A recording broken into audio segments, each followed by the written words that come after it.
it's Jake. Yeah, no, that's totally fine. I appreciate it.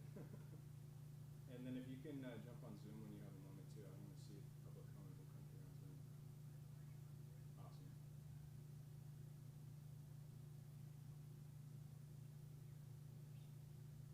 Perfect. Thank you so much.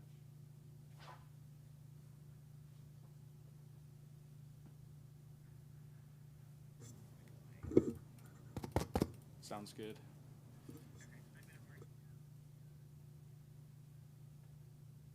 Perfect. Thank you so much.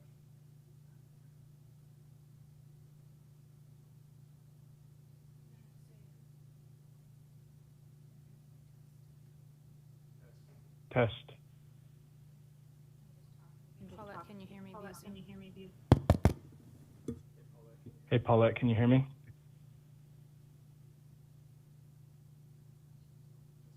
Testing.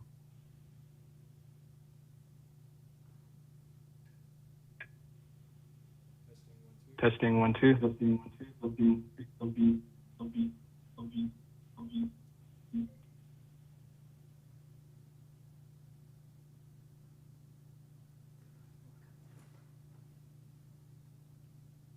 say it again.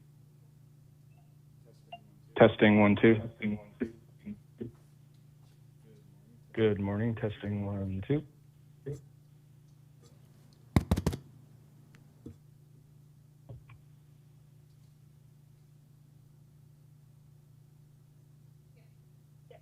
Okay, so we have public comment back. Okay. And I think we're good. We should be done by 2 today. So Yeah. when they go to closed session, I have to go log into there on this private Zoom link and county council. Okay. Sounds good. Yeah.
Testing 1 2. Good morning. Testing 1 2.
Madam Chair, we're live.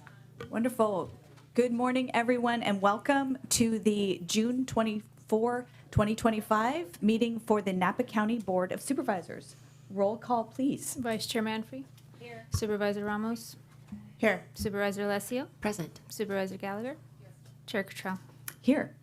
And I would like to ask Chris Silk to lead us in the Pledge of Allegiance. Oh my gosh, it took 11 years. I pledge allegiance to the flag of the United States of America, and to the republic for which it stands, one nation, under God, with liberty and justice for all. Mr. Silk, I did not know. Thank you. And now I am happy to introduce the pet of the week. And here Luis will be arriving with Chester Nugget.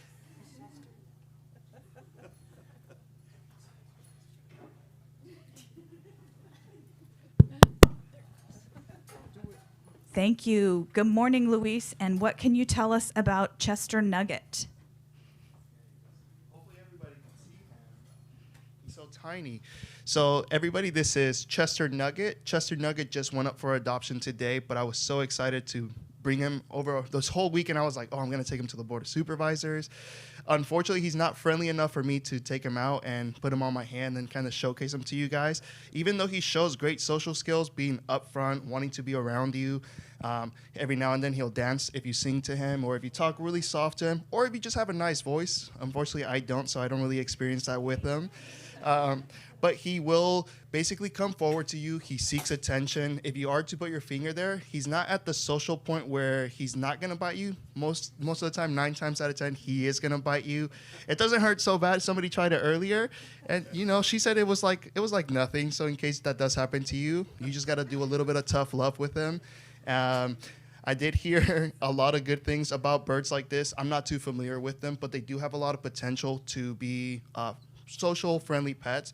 A lot of the things that need to go into it is just learning how to tame a bird. You can use a lot of sweet treats, you can hand feed them, and then over time you can build a really good relationship with them.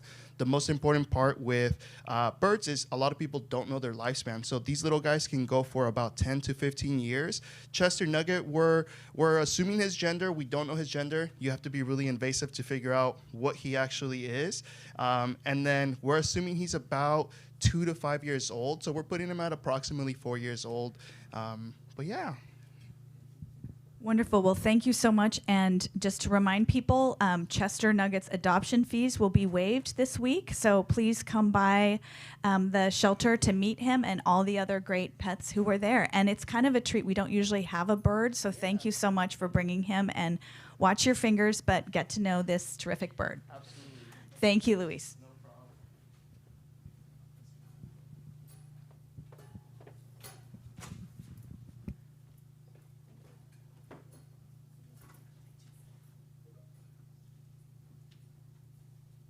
All right, and we are now on agenda item number 4, which is approval of proclamations and commendations. We have 3 proclamations today recognizing Napa Valley Grape Growers 2025 Grower of the Year and Lifetime Achievement Award, and a proclamation recognizing NVTA's Kate Miller.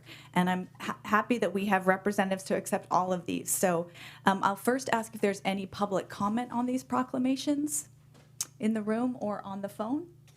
Okay, then I will ask for a motion to approve the proclamations. So moved by Alessio. A motion by Alessio. Is there a second? Second by Supervisor Ramos. All those in favor? Aye. All right, and so the order we're going to do these with, Supervisor Gallagher with the grape grower proclamations. Great.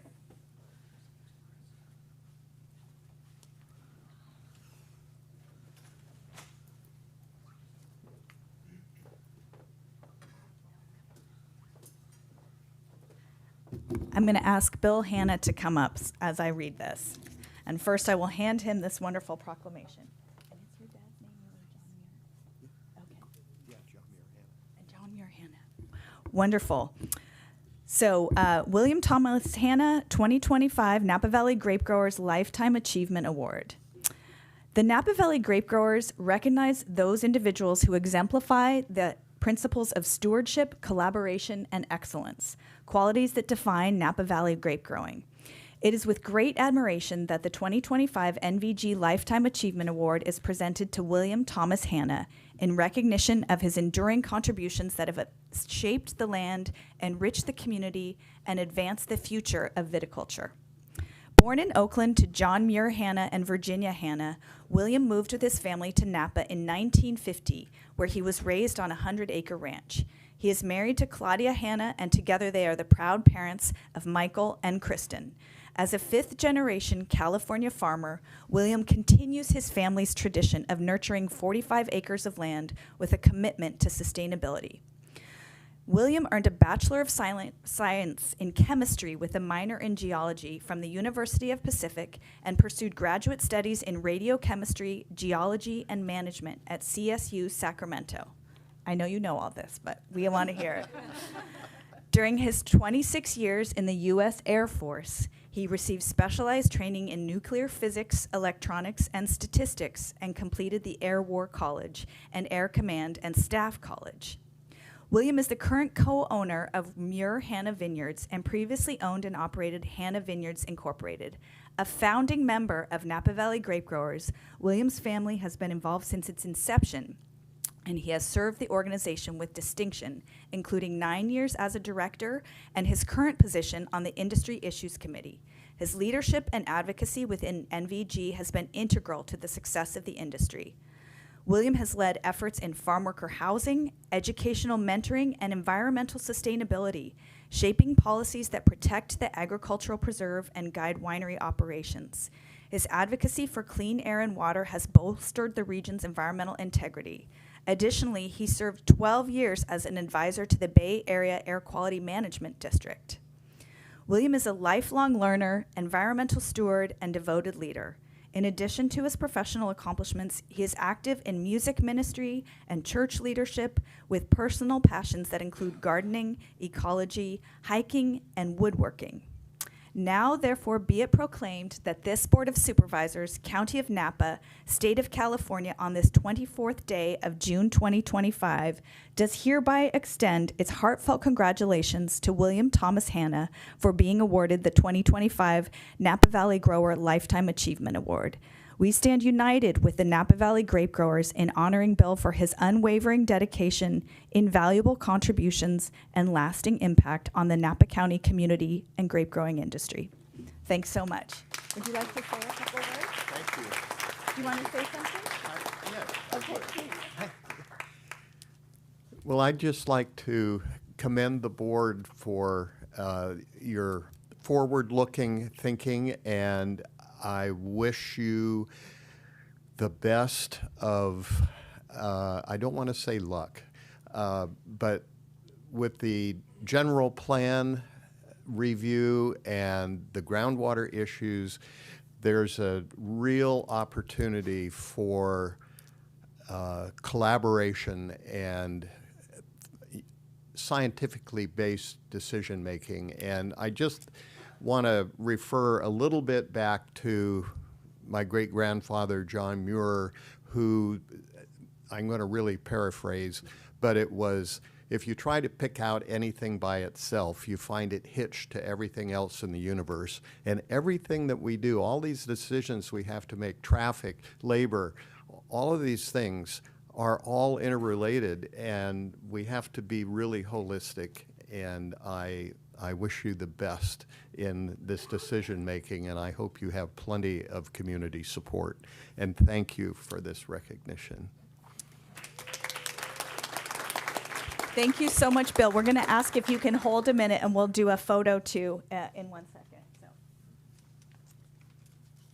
Right, Denise, you want to come up? So we have Denise Renteria here today that she's going to accept on behalf of Oscar, who couldn't be with us. So I'm going to go ahead and read the proclamation. So, whereas each year the Napa Valley Grape Growers presents the 2025 Napa Valley Grower of the Year Award to a vineyard owner or manager who exemplifies leadership and innovation, a strong commitment to sustainable practices, recognized leadership in agricultural preservation, dedicated community focus, and contributions to the Napa Valley community, and someone who actively promotes Napa's reputation for the highest quality vineyards. The 2025 honoree is board member Oscar Renteria. And whereas born and raised in St. Helena, Oscar received his Bachelor of Science degree in Business Administration from St. Mary's College in 1989, Oscar is a loving husband to Denise Renteria, and together they have 3 daughters, Isabella, Mia, and Gabriella. Alongside his wife, Denise, he has been instrumental in hosting the Harvest Stomp to help raise funds and support for both the Napa Valley Grape Growers and the Napa Valley Farm Worker Foundation. And whereas Oscar is known for his personable sense of humor and his ability to lighten up any situation, he is a dedicated and passionate individual with a deep interest in all aspects of the business. Oscar firmly believes that success is built on strong relationships and goes above and beyond to ensure that his team feels valued and supported. His commitment is evident in the time, energy, and resources he invests into fostering a positive and thriving company culture. His hospitable nature, combined with his skill in cultivating long-term relationships, has earned him widespread respect within the Napa Valley wine community. Whether he's mentoring young entrepreneurs or collaborating with seasoned industry leaders, Oscar's influence is both far-reaching and genuine. These traits, along with his strong work ethic, make him a distinctive and influential figure in his industry, one who leaves a lasting impact on everyone he encounters. And whereas Oscar's community contributions include his generous donations to numerous nonprofit organizations throughout the valley, where the mission focuses to further the education of farm workers and support their families. Among the notable organizations benefiting from his philanthropy are Blue Oak School and the Napa Valley Community Foundation. Oscar helps empower community members involved in farming by providing opportunities for education and career advancement, positively impacting their lives and career goals. These funds play a key role in enhancing educational opportunities and fostering growth within the local community.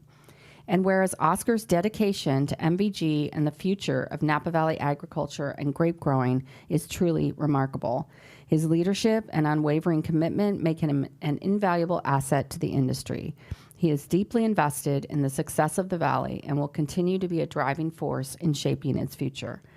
Now, therefore, be it proclaimed that this Board of Supervisors, County of Napa, State of California, on this 24th day of June 2025, does hereby congratulate Oscar Renteria for being selected as the 2025 Napa Valley Grower of the Year, and we join the Napa Valley Grape Growers in honoring Oscar for his accomplishments and contributions to the greater Napa County community.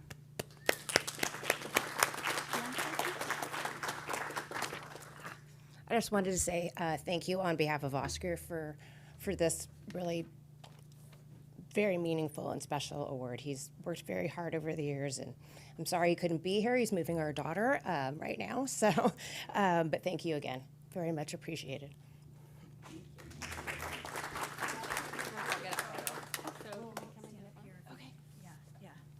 Come on down. Where are we going? We're going to go in the well. In the Take well? a picture. I'm going to follow you. No, you Okay. All right.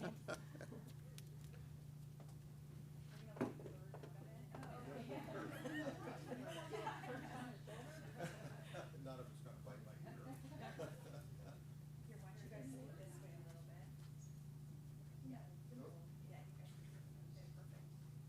I'm snapping one to these.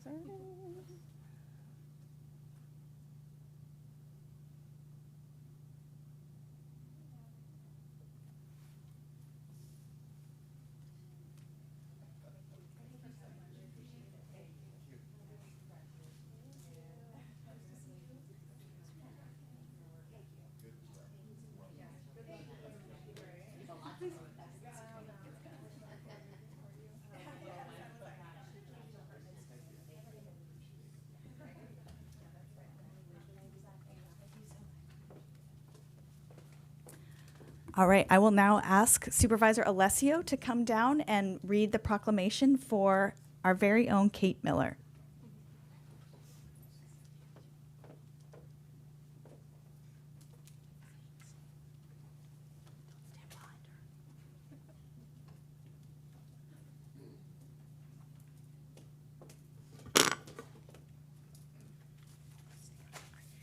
Yes, please, Kate, join me.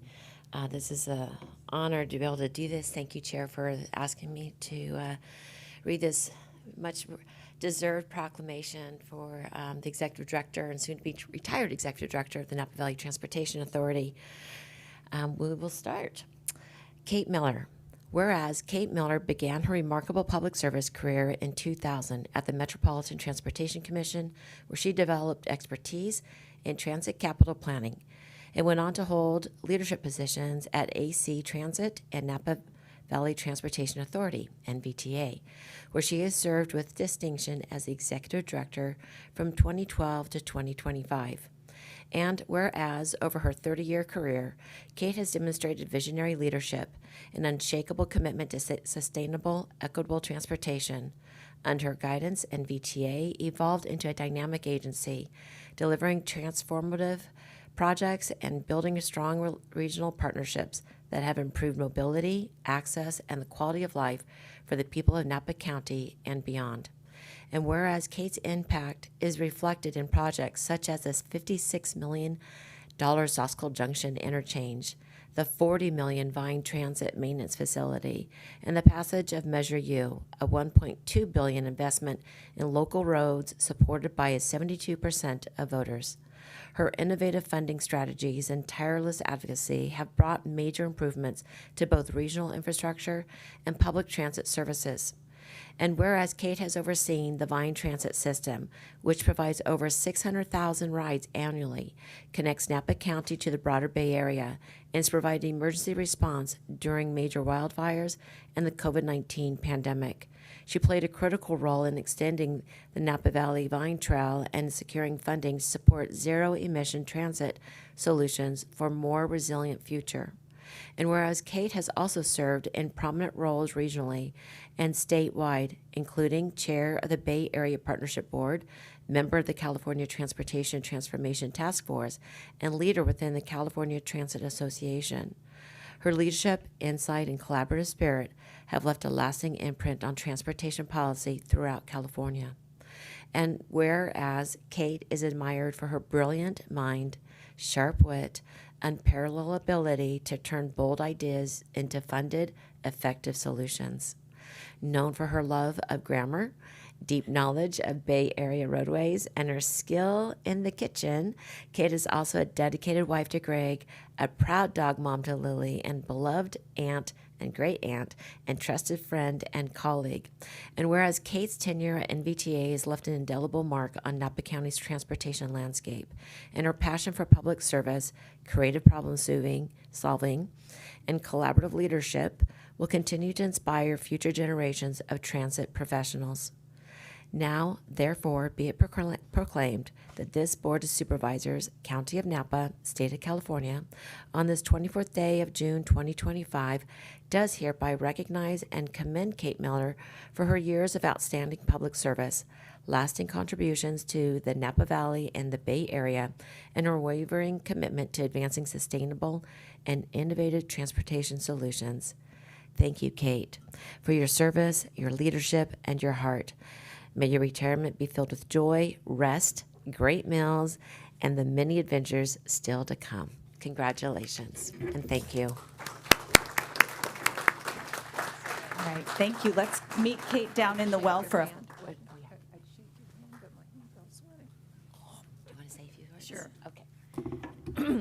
Well, thank you to the Board of Supervisors. It has really been wonderful working with you. I know some of you are kind of new, but several of you have been around for a while, and we've had a lot of opportunity to work together.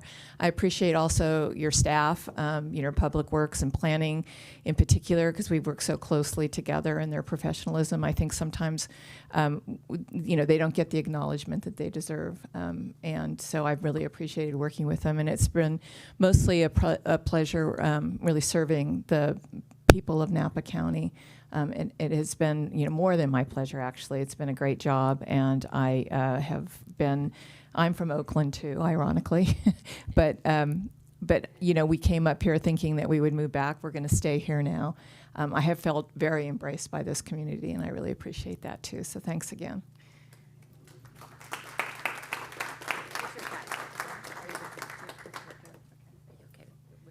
Yeah,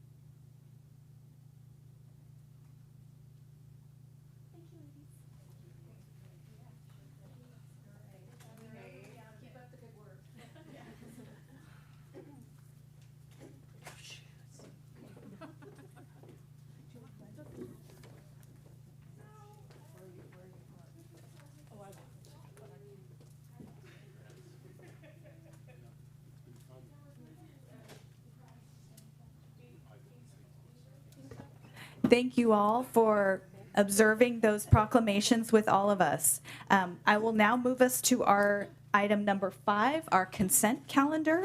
We have quite a long consent calendar today. We have items 5A through 5BQ. I will be pulling item 5F from the consent calendar, and I will first ask if there are any board comments or other items to pull this morning. Not seeing any, I will ask if there's anyone who would like to make public comment on any of the items 5A through 5BQ, or anyone on the phones?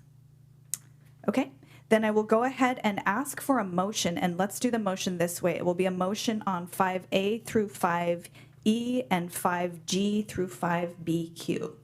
Chair Cottrell, just to clarify, there's a correction memo on 5BM. Thank you. Something with our audio just changed and got super echoey. I don't know if that was your impact, but. Okay. So thank you for the clarification. We do have correction memos on 5F and 5BM. Does that change anyone's interest in asking a question or comment? Supervisor Ramos. Thank you so much. And I just would ask if we received communication regarding my question on Measure I funds being used for the research, and just to ensure that that is clarified, if we could have County Council clarify that into the record. And can you let us know which item that is? I'm stuck somewhere between all the A's and B's and somewhere in between, I don't know, AW, and it's in Housing Authority. Perhaps Director Palmer can help me out if we might be in AW. Okay. No. And here is Ms. Craig. Good morning, Ms. Craig. That funding is in the 1% TOT, which Yes. is a non-operating special revenue fund in the regular budget. This afternoon.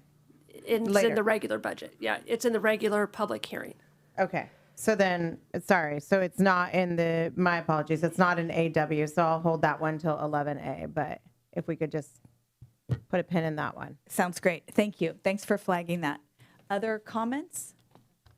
Supervisor Alessio.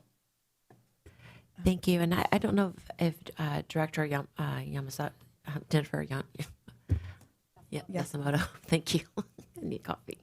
I was up late reading, so I'd get for burning the midnight oil.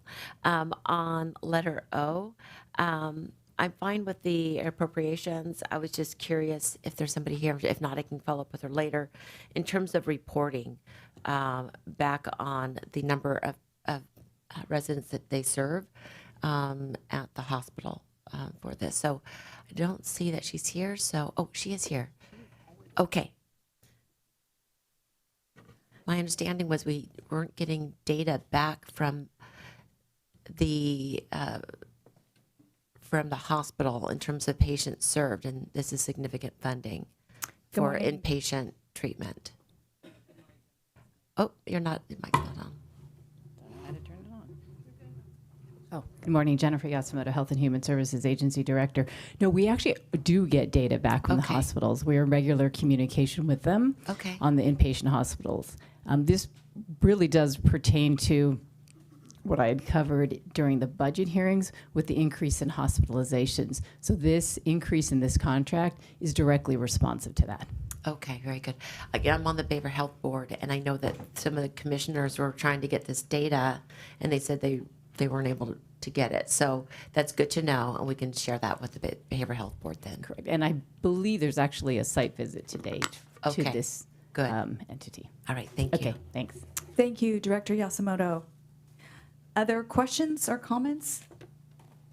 Okay, then at this point, I will invite a motion on 5A through E and 5G through 5BQ.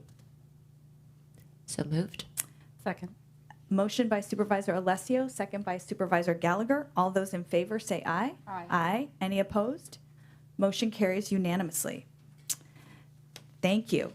We will now move on.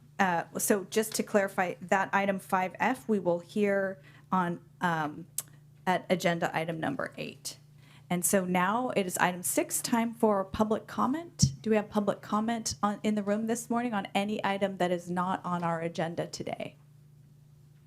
Anyone on the phones? Okay. Then we will move to item number 7, Board of Supervisors reports and announcements. And we are cruising right through this agenda, so I'll take a moment to let people turn their lights on.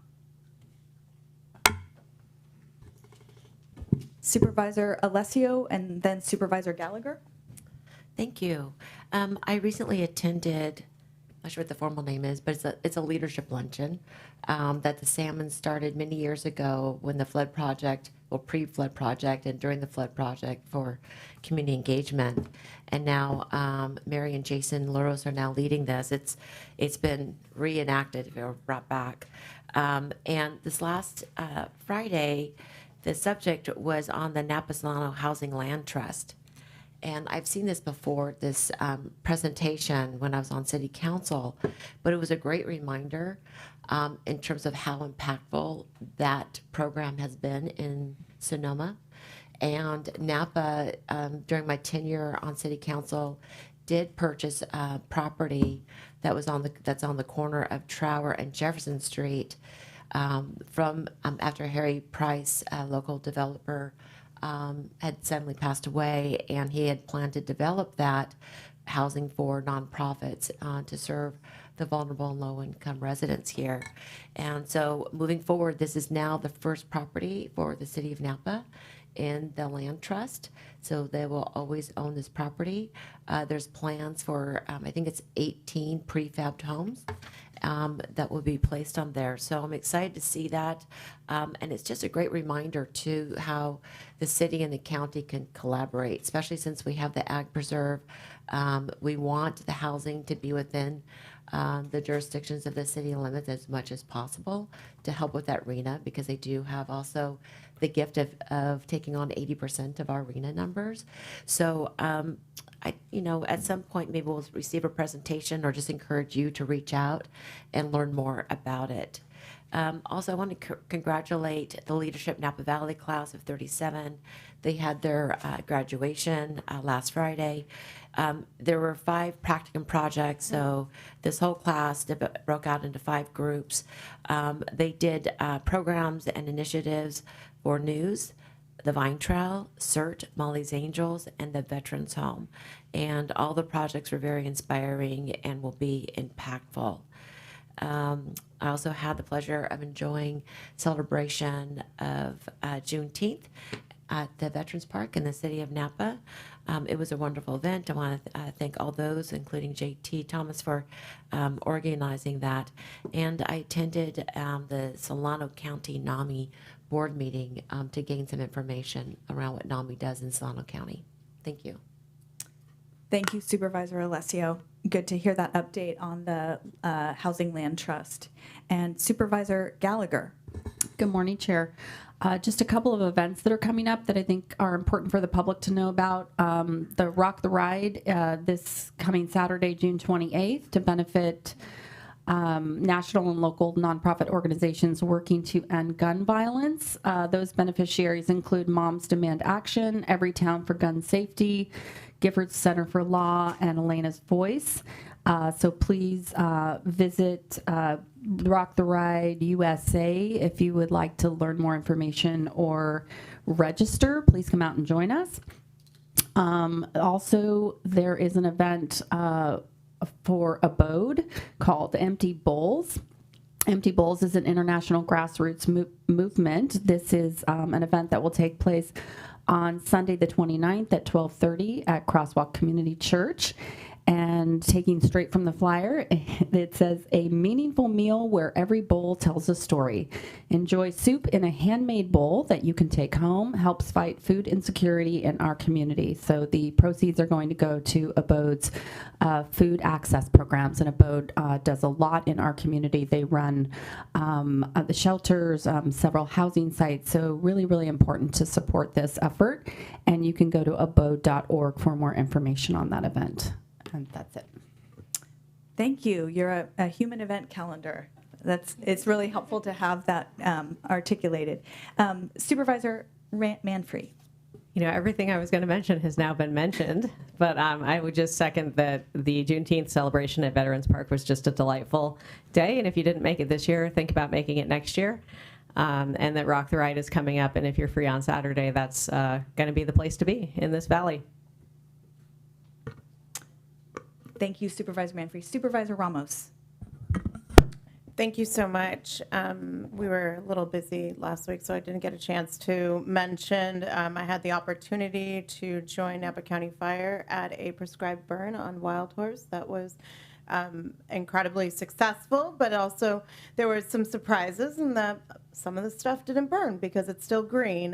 That's both good and bad, but the great part is that our community is in fact embracing prescribed burns, which are good burns and very productive in making sure we have great defensible space in those areas where we are able to. So I just encourage you, we have a few more coming up, and I just encourage you to go out and see them and be sure to stand back. It gets nice and hot in there, and wear your Nomax gear. The next one, just to report out to my colleagues, we did have a General Assembly with the Association of Bay Area Governments, and the ABAG was formed in 1961 by a bunch of guys who met at the Claremont Hotel and devised up these bylaws that operate by secret ballot. And so leadership would, up until now, has been elected by secret ballot, myself included 3 times. And the elections used to be run by all elected officials in the 101 cities and 9 counties, which, by the way, is a much harder campaign to run, having run it 3 times. We have made a change to now conform with the way we all elect presidents and vice presidents in our other bodies, and that is by a decision, an agendized matter with nominations from the floor and at a meeting. And to make that change and facilitate it, meaningful change is that the General Assembly must ratify the appointment of the chosen at the Executive Board of the Association of Bay Area Governments. General Assemblies take place in June. That means that by order of the bylaws that were revised on Friday, I will serve as president of ABAG for an additional 6 months to allow that process to move forward. The change from that happened on Friday, that was, I think, a really great resolution, is that if the General Assembly chooses not to ratify the nominations of the Executive Board, there may be a nomination from the floor of the General Assembly of only Executive Board members. We've had some problems in the past where non-executive board members have in fact run for leadership positions, and that did at least panic us for a little bit. But it was a great discussion, and that's a change that you will see, and I'll make sure to share the changes in the bylaws. But with your indulgence, I will be serving an additional 6 months as president of ABAG. And then just one note, I don't think the grape growers are in the room anymore, but they had a wonderful Farm Worker Foundation appreciation luncheon, and it was really great to see scholarship recipients speak about the opportunities that they have, and it was just a really lovely afternoon to see how a need of making sure that the children of farm workers are able to access higher education, much like myself, is happening in a very dedicated and purposeful way. That's all. Thank you. Great. Thank you for those updates, and congrats on another, I think it's congrats on another 6 months. Yeah. So I have a couple of items. First, from District 3, I wanted to share that the town of Yountville and the Yountville Chamber of Commerce worked together to organize another great edition of their Pride in the Park event this Sunday. And there were a lot of nonprofit groups and local wineries there pouring wine. It was a great community, family-friendly event. And then in Calistoga, the Up Valley Family Centers has moved into a new building there where they've partnered with Adventist Health, who's the landlord. So thank you to Adventist Health. And importantly for the county has space there now. So thank you, Director Yasumoto, for being there and working so hard to make sure that we get our services available to so many in the Up Valley as well. So, and the office is right off the main street. It's very accessible. It's this beautiful old home. So it's a great fit for Calistoga. And there was also a chance to honor Elaine Jones, who is a longtime board member and supporter of Up Valley Family Center. She passed before this milestone, but she was so instrumental in getting the organization to this point. So thank you, Elaine. I also wanted to report out on my membership on the Wildfire and Forest Resilience Task Force Committee. We had a meeting to talk more about the block grant process, and going forward, it looks like the way wildfire prevention funds from the state will likely be allocated is through block grants that are multi-county in nature. So I think it's gives more certainty to folks, but also it's going to take some time to figure out how counties can work together on that. So I think we're lucky to have a very active Firewise organization, our Napa County Fire Department, and our CAL FIRE partners. And so I think we're high performers in this space, so being able to form good partnerships outside of the county will be important too. And that is a segue into saying thank you to our CAL FIRE partners for a great event at the Napa County Airport yesterday. There were 3 different helicopters, Type 1 helicopters present, including what we have right now in Napa County, the Chinook, which is a very large helicopter with, 2,600 gallon capacity. And so that's here in Napa County, right over in Sonoma County. And then in Lake County, there are, each of those counties also has the Black Hawk outfitted for fire response too. So, and I just want to say thank you to CAL FIRE too for including the county in the event yesterday. I think it's a great indication of how strong the partnership between the county and CAL FIRE is. And then finally, I'm headed to Modoc County this week because our CRC is having its meeting up there. So if you want to talk to me, I'll be in the car. Or charging, exactly. All right.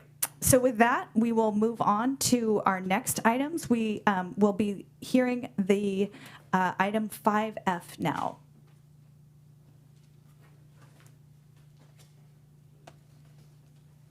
Good morning. Good morning. My name is Michaela McMahon, Deputy County Counsel.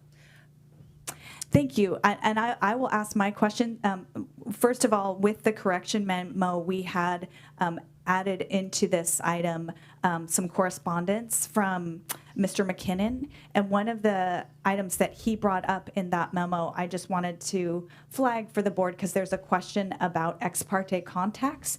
And it's my understanding that those are permitted with proper disclosure and also an indication that no new information was shared. But I just wondered if you could help us understand what the parameters there are. Correct. So good morning. I'm going to give a little bit of background and then I'll answer your question. As a courtesy, the proposed findings that are before you today were shared with the parties in advance of today's meeting. The parties were provided an opportunity to comment on the findings. As to whether the findings accurately reflect the board's tentative decision on May 6th, Water Audit California submitted a letter in response to the findings.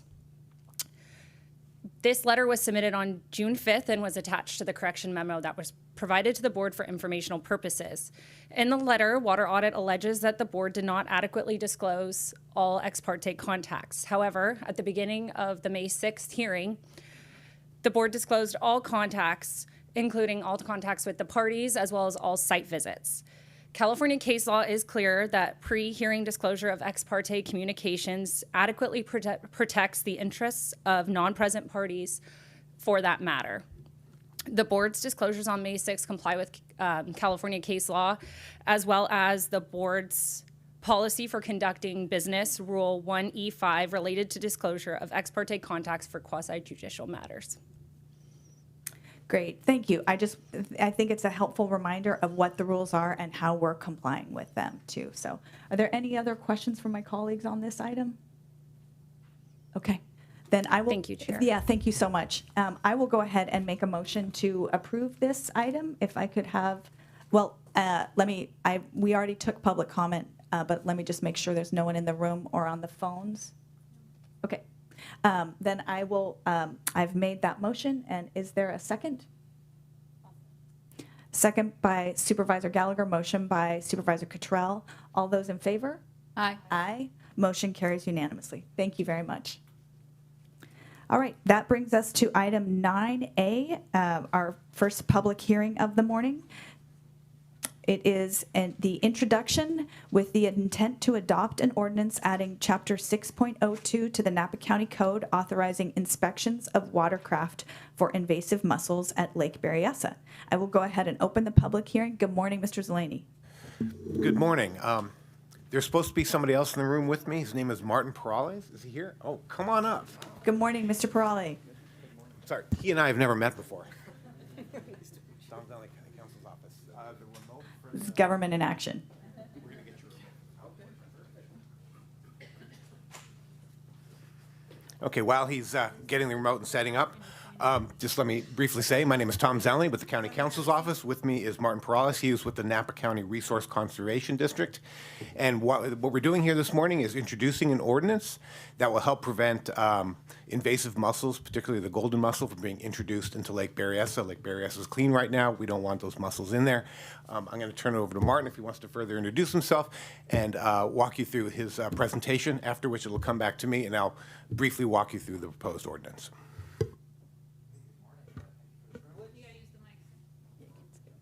There you go. Okay. Yes. Hi. Good morning, supervisors. My name's Martin Perales. I'm a PhD aquatic ecologist with the Napa Resource Conservation District. So thank you for the opportunity to speak.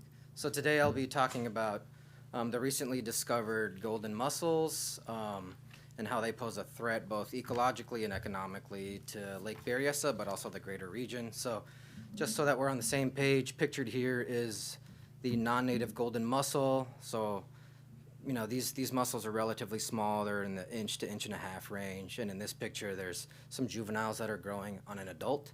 And that's part of what makes them so impactful, especially to human infrastructure, is they like to attach themselves to surfaces. But I'll talk more about that.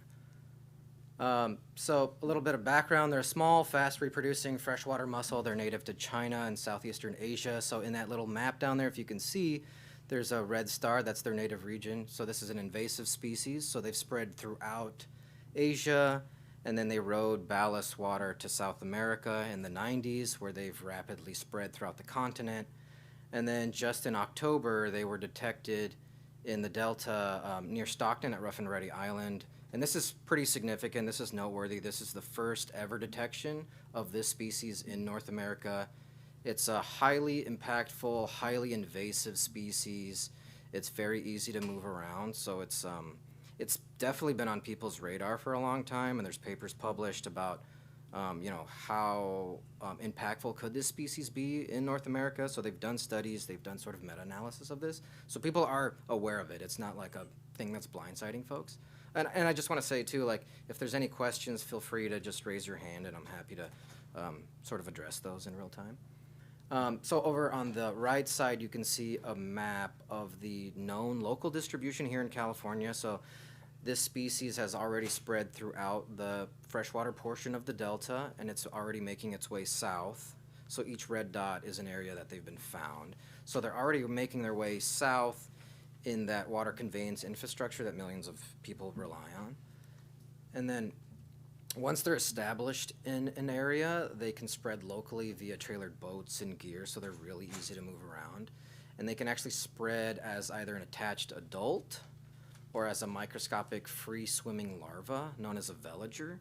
So these, I'll just go through this life history diagram here, don't get bogged down in the details, but male and a female mussel, they release gametes into the water column, so sperm and egg, that'll combine into a fertilized egg, and then that will hatch into what's known as a veliger, which is a little baby mussel that is floating around in the water column. And then they'll find a little happy place, they'll settle, and then they'll begin to grow. And in as short as 3 months, they can begin to spawn. And females can produce upwards of 500,000 to 1 million eggs, so they're very prolific. They're a highly fecund species, very productive, with a quick turnaround too. And so these veligers, so those are the primary ways that they can be moved around. And I should mention, so in addition to boats and gear and that sort of thing, they can also be moved as we move water around. So that's why they're being moved down south as well. So they're also much more environmentally tolerant than other invasive mussels. So if folks are familiar with the threat of zebra and quagga mussels, the golden mussels have a very similar threat profile as these two species. One of the main differences between zebra, quaggas, and golden mussels, which are the ones that are detected in the delta, is that the zebra and the quagga mussels can only invade a subset of freshwater ecosystems in California, so they wouldn't spread everywhere, whereas the golden mussels are much more tolerant of a wider range of water quality characteristics, which translates into them being able to invade just about any freshwater ecosystem in California. So anything that's not too salty or that freezes over for a long time, they can sort of establish themselves in there. And so these mussels, they attach themselves to boats, trailers, and gear, like I mentioned, and they can survive out of water for weeks. So pictured here is the bottom of a houseboat that was intercepted at the Berryessa launch. And you can see here that these mussels are sort of colonizing little cracks and crevices of this boat. And here's a zoom in. So, this was a boat that was stored in the delta, and you can see that mussels are piling up on it. And this is how they move. Those mussels are alive, they're fine if they haven't been out of water for too long, and then you launch them, and Berryessa would be a great home for them, and not for us, right? It'd be highly impactful. And the veligers can also move around, so these little larvae that you can't see, they're microscopic, they can survive also in little puddles of water for several weeks as well. So you can imagine you go fishing, all your stuff is covered in the water, potentially covered in veligers as well, and that can be in your cooler, in your live well, that can be in the pump in your motor, that kind of stuff. So they can just kind of be anywhere. So in theory, you can go to a place that has had mussels invade, scoop some water into your hand, and you'll have veligers, viable veligers in your hand. They can be quite dense at certain times of the year. They also impact recreation in many different ways, but maybe the most sort of news splashy kind of way is, so these organisms can reach very high densities in the environment under certain environmental conditions. And when they die, the shells can wash up on beaches, and those shells are sharp, and so it makes beaches very uninviting. So this picture here in the top right was taken in the Great Lakes region, and those are likely quagga mussels that have washed up. So again, very similar species as the golden mussel. So if they end up in our reservoirs and they end up at super high densities, we can expect some version of this. So additionally, and I think what a lot of folks are really worried about is that, these are sort of known as a biofouling organism, so they can clog pipes and intake infrastructure or intake structures. And so pictured here is a before and after of a trash rack that was put in San Justo Reservoir here in California, which was invaded by zebra mussels. Again, very similar to golden mussels. And you can see that just in 6 months how thoroughly they've colonized that trash rack. So they can fundamentally alter the way that our infrastructure works. And similarly, here on the right side, you can see the inside of a water pipe. This photo was taken in Brazil, where those golden mussels had invaded already. And you can see that those golden mussels have lined the inside of that pipe, and you can imagine this happening for miles and miles and miles and miles of pipe. So once the genie's out, it's like, it's going to be a real pain, right? So this is going to cause costly shutdowns and maintenance, that kind of stuff. So the impacts are quite severe, especially to human infrastructure. In California, we're moving water around like crazy, right? So we really depend on this stuff. So it's a good idea to pay attention, do as much as we can here. So this is my bread and butter, environmental impacts. I'm an ecologist, so, but I'll keep it brief. These organisms are known as ecosystem engineers, and so what that means is that these organisms can change ecosystems in ways that very few other organisms can do. So they're highly impactful, and they just change everything about an ecosystem. So I'll just go through the bullet list here. So they can alter food web dynamics, which means they can change the way that matter and energy move through animal and plant communities. They can outcompete native species for food and space, filter feeding plankton that native species depend on. They can induce dramatic changes in water quality. So they can create these hyper clear conditions in reservoirs, which but also paradoxically, they can exacerbate these harmful algal blooms events, which are really insightful. They can be dangerous to people and dogs and other animals and things like that. It's not unheard of to have dogs die because of these harmful algal blooms. There's cyanobacteria that actually have neurotoxins in them. And if those species are present in high enough abundance, they can sort of do harm. So that's not unheard of. And they're also unsightly. They look like this, right? These are photos from the Midwest where zebra mussels and quagga mussels are well established. And again, those mussels and golden mussels, very similar impacts, very similar threat profile. And so you can see, yeah, like boom, tons of algae, some of it harmful to people and animals. They can also set the stage, these mussels can also set the stage for fish kills via decreased dissolved oxygen, things like that. So they can be highly impactful. And, right, so it's obvious early action matters. Once they're in a system, there's no feasible, viable way to eradicate them. So once they're established in a water body, they're kind of there forever. You know, we've got tons of invasive species present on the landscape that illustrate this. Cockroaches, rats, lots of European grasses. We're never getting rid of that. So the best thing you can do is to just not spread them around. Containment is super important with invasive species. And so prevention is going to be the most cost-effective response that we can sort of implement. You'll save money in the long run for sure. Even if that's burdensome, it's going to be burdensome for folks for sure, because you have to implement these new protocols to keep boats from launching, refusals, quarantine periods, decontamination, that kind of stuff. And so every boat at this point represents, and uninspected boats represent serious risks. And so in summary, these mussels represent both an economic and ecological threat to the region. And when I say region, I don't mean like, oh, you know, a couple reservoirs around California, like, and I'm not exaggerating, the region being like North America. There are lots of people paying attention to what's going on in California right now because the species is here. And certainly our state neighbors are keeping an eye on us for sure to see what our response is like, and there's lots of nervous lake and reservoir managers right now and ecologists that are nervous about this. So I think we should take this very seriously. California should take it seriously across the board. So I'll end there. Apologies for going over.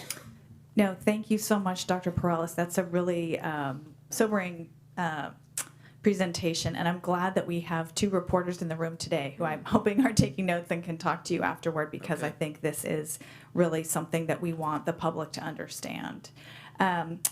Supervisor Alessio. Thank you for the presentation.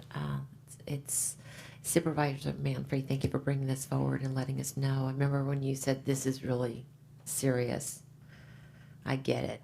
Thank you. How's this going to impact the state water project, where so many communities, including Napa, receive majority of our water from?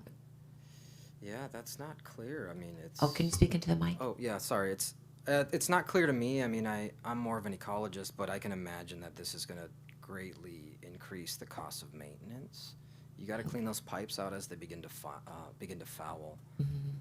And it's going to... And these organisms, they like to attach themselves especially to anything hard. So concrete, any sort of metal that we have in the system, that kind of stuff. And from what I understand, that they're a little different also from the quagga and zebras, which are specifically like hard surfaces. These guys can also colonize soft surfaces, from what I understand. So they're going to be everywhere. It's going to sort of require some shutdowns, I imagine, and some maintenance, yeah. In terms of the prevention, is that primarily inspections to make sure that they don't exist in certain places so we can isolate and quarantine that area? What type of prevention are you talking about? Yeah, I think primarily it'll be inspections of equipment that's moving back and forth between different water bodies. So if you've got a boat or some equipment that's in Berryessa Like, it should probably stay in Berryessa, and if it's going to go somewhere else, it needs to be decontaminated or be held dry and quarantined for 30 days or more, right? So that's kind of what we're talking about, because you don't want any living muscle to move between a water body, especially one that hasn't been invaded already. So you're trying to not move any living adult mussels or veligers. And again, these veligers are small. And if you've ever gone fishing on a windy day, you know you're covered in water from fishing. Even just bringing a fish on board, there's water in your boat, and that can move. You know, it only takes a handful of these veligers to establish, and maybe you don't know they're in the system for a couple years, and they're just sort of ticking along. No one can find them, right? This is how these invasions play out. They're sort of on this exponential growth curve. So in the beginning, they're always just a handful of just a few. It's almost like COVID, right? We're sort of in that very early limb, and then all of a sudden that thing starts exploding, and they're everywhere. And then in 1 year, the whole lake is coated. Like, that's how these invasions play out. So when I was doing my PhD in Wisconsin, the lake that we were on, Lake Mendota, was invaded. So I got to see this firsthand. We saw, oh my God, look, there's a handful. And then the next year, boom, they were everywhere. Yeah. So one last question. Go ahead. Just one last question. Mm-hmm. Can we do water samples? And can they go to the labs and see, the microorganisms of these? Is that a way that we can also test and, provide some prevention or some security that we're still? Yeah, great question. So they're doing these zooplankton tows. They have these very fine nets, and you can drag that through the water, filter some water into a little container, and then look at what's in there. So you can look for the veligers as well. So that's a way of telling whether or not they're in the system or not. So that's part of the way of monitoring the abundance and distribution of this organism. And as I understand it, that's already being implemented in the system. And I think even Sonoma Water is already doing that to make sure, like, hey, okay, this is going to be the way that we detect them potentially early on in Lake Berryessa. And the hope is that other places are taking this seriously, also doing veliger tows, that kind of stuff. I understand that environmental DNA is another way that could be, that's another tool that we can use, which basically uses any sort of DNA that's in the environment, and you can take that and figure out what organisms are in that water. One last question, if I can. Yeah, I want to make sure we get questions for the other two. Yeah. Absolutely. Are you working also with the city of Napa for Lake Hennessy in particular, since that's also recreational fishing, and is there collaboration? Are you? There isn't between me and the city as of now. RCD and the city, not as okay. No. Okay. Well, hopefully we're sharing information and we're working together to protect all the water. Thank you. Supervisor Manfrey and then Supervisor Gallagher. Okay, great. Thank you so much for this really helpful presentation, Mr. Perales and Mr. Zeleny. I have a couple of questions. So similarly, like our intakes for the North Bay Aqueduct are out at Barker Slough, and that's pretty close to where this species has already been observed. And I think, as you explained, the main reason we probably haven't seen it there yet is because all the water flows south and out to the bay, so south and west. Not typically moving organisms north, but they only have to move north a few miles to get to that intake. So this is certainly something we want to think about our state water project allocations and that intake. I guess that's not a question. But I mean, you want to know if they're there in Barker or not. Yeah, and I guess the thing about it is, and this is the question part of it, is if they, if and when they do show up at Barker Slough, that's water that moves into our valley all the way to American Canyon, and then north all the way to Calistoga. The terminus of that aqueduct is now in Calistoga at Fige. And that means that those organisms would then be going into our creeks locally, because that's what happens when there's water that is like overflow at those systems, or just generally it's just moving through every pipe, and some of it will undoubtedly end up, and this is after treatment, so I don't know how effective the treatment that happens at Jameson Canyon will be. But anyway, just kind of thinking through the logic of this, and then I guess for the biologist, like, how much of the Napa River system do you think is susceptible to invasion? I think anything that doesn't dry out in our creeks is open game for these guys. I can't imagine them doing too well, like in the tributaries, but certainly parts of the main stem. I would think there's going to be they'll be present. Although the Napa River is pretty wild, right? It's not like a regulated river, so it gets kind of high, it's flashy, and that can be kind of rough on invasive species, which is actually a good thing. Our native species are adapted to those conditions, so it's hard to say how prevalent they would be. I would assume that they would hang out sort of at low abundances in the system. Low abundances, wow, that might bite me. I don't know. It's hard to say. It's hard to say how they would do in the system, but water quality would not hold them back.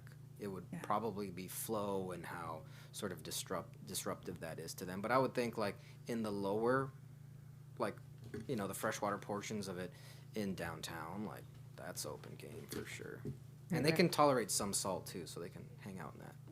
Okay, great. And this is also a question that's on my mind: is what kinds of responses have happened so far at other water supply systems? So I know there's some regulations at Folsom that I think Contra Costa has moved on this. So like, what are other jurisdictions doing to try to get ahead of this and stay ahead of it? From what I understand, it's a lot of monitoring and sort of piecemeal quarantining, and even quarantining from other clean bodies at this point, because you can't trust somebody else's protocol quite yet. Not everyone is on the same page, as I understand it. So there's a lot of like, okay, we got to protect Berryessa, and that's what we're doing. So we have our own protocol, and we have our own vetted folks that decontaminate these boats, and there's a small number of people that do that. Because right now, I think people are trying to get into that, but like if you're going to quarantine a boat, like you can imagine, like, well, we got to kill all the microscopic veligers on this thing that could potentially be on it. That's really challenging. It's going to be done in a very thorough way, right, in a technical way. So I think right now it's kind of piecemeal, and each agency is responding differently by saying, oh, we're completely closed, no boat traffic. Or, hey, we have very particular requirements for you to launch your boat here. I know some places, like, once the boat is in, like, that's it. You can't launch a boat. And so some people, there's actually boats that, like, sweet, my boat's there. No one else can launch. I got the lake to myself. So it's very piecemeal, but the principle is, like, quarantine. Do not move boats around. If you're going to move them around, make sure you've decontaminated them, inspected them. You're trying to nuke all the veligers off of this thing and then find all the mussels, the adult mussels that could potentially get moved around. Yeah. Thank you. Yeah. And then question for council.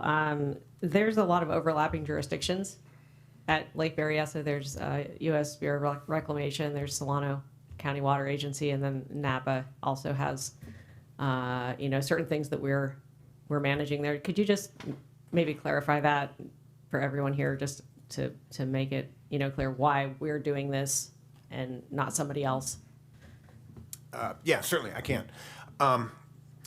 First of all, the program itself, the inspection program itself, it's already happening at Lake Berryessa. It's been done administratively with the Bureau of Reclamation, who is essentially responsible for the reservoir, and the Solano County Water Agency, which relies on the reservoir as its water source. So the inspection program is already in place, and we're focused right now on Lake Berryessa because that inspection program is there.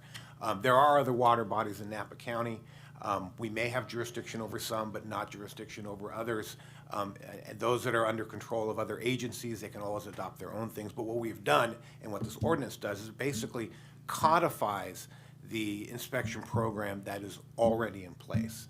And it says pretty much anybody who's up at the lake that has any law enforcement authority at this point will have the authority to stop and inspect these boats. And the inspection program, I should clarify this in place right now, is essentially looking at a tag. And I didn't understand this at first. I had to look this up.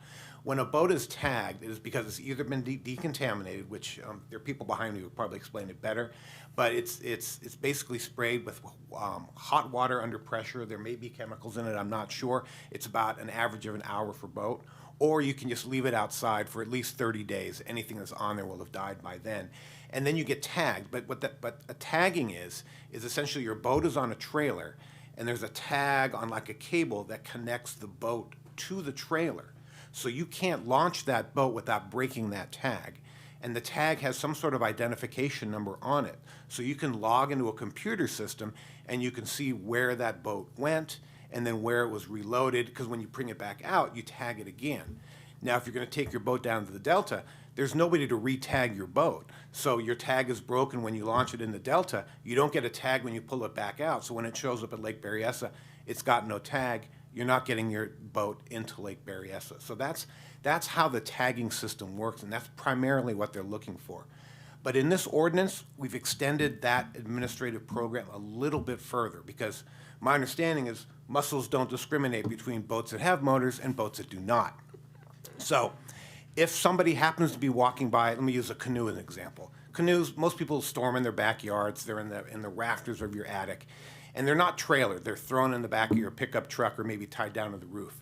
So if our inspector's in there and they're doing their regular inspection for tags, and they happen to see somebody drive in with a canoe that the bottom half is covered with algae, they don't have to ignore that. They can go run over there and take a look. Because, you know, if somebody happens to store their canoe in a little dock in the Delta somewhere, you know, we want to make sure those aren't getting in either. So this ordinance does expand on the program a little bit and does give our staff, our sheriff, and anybody else out there the authority to go look at that canoe. We don't have to ignore that. And then this ordinance also does, I think I'm going beyond your question now, but the ordinance also does impose some penalties. And that puts a little bit of oomph behind this ordinance. For example, you can't launch your boat in Lake Berryessa without a tag. You're going to get a ticket. The ordinance says you can't launch your motorized boat from anywhere other than a designated boat launch at one of our recreational areas. What that does is that sends everybody to the places that we're inspecting tags. So if you're launching your motorized boat from somewhere else, you could get a ticket for that.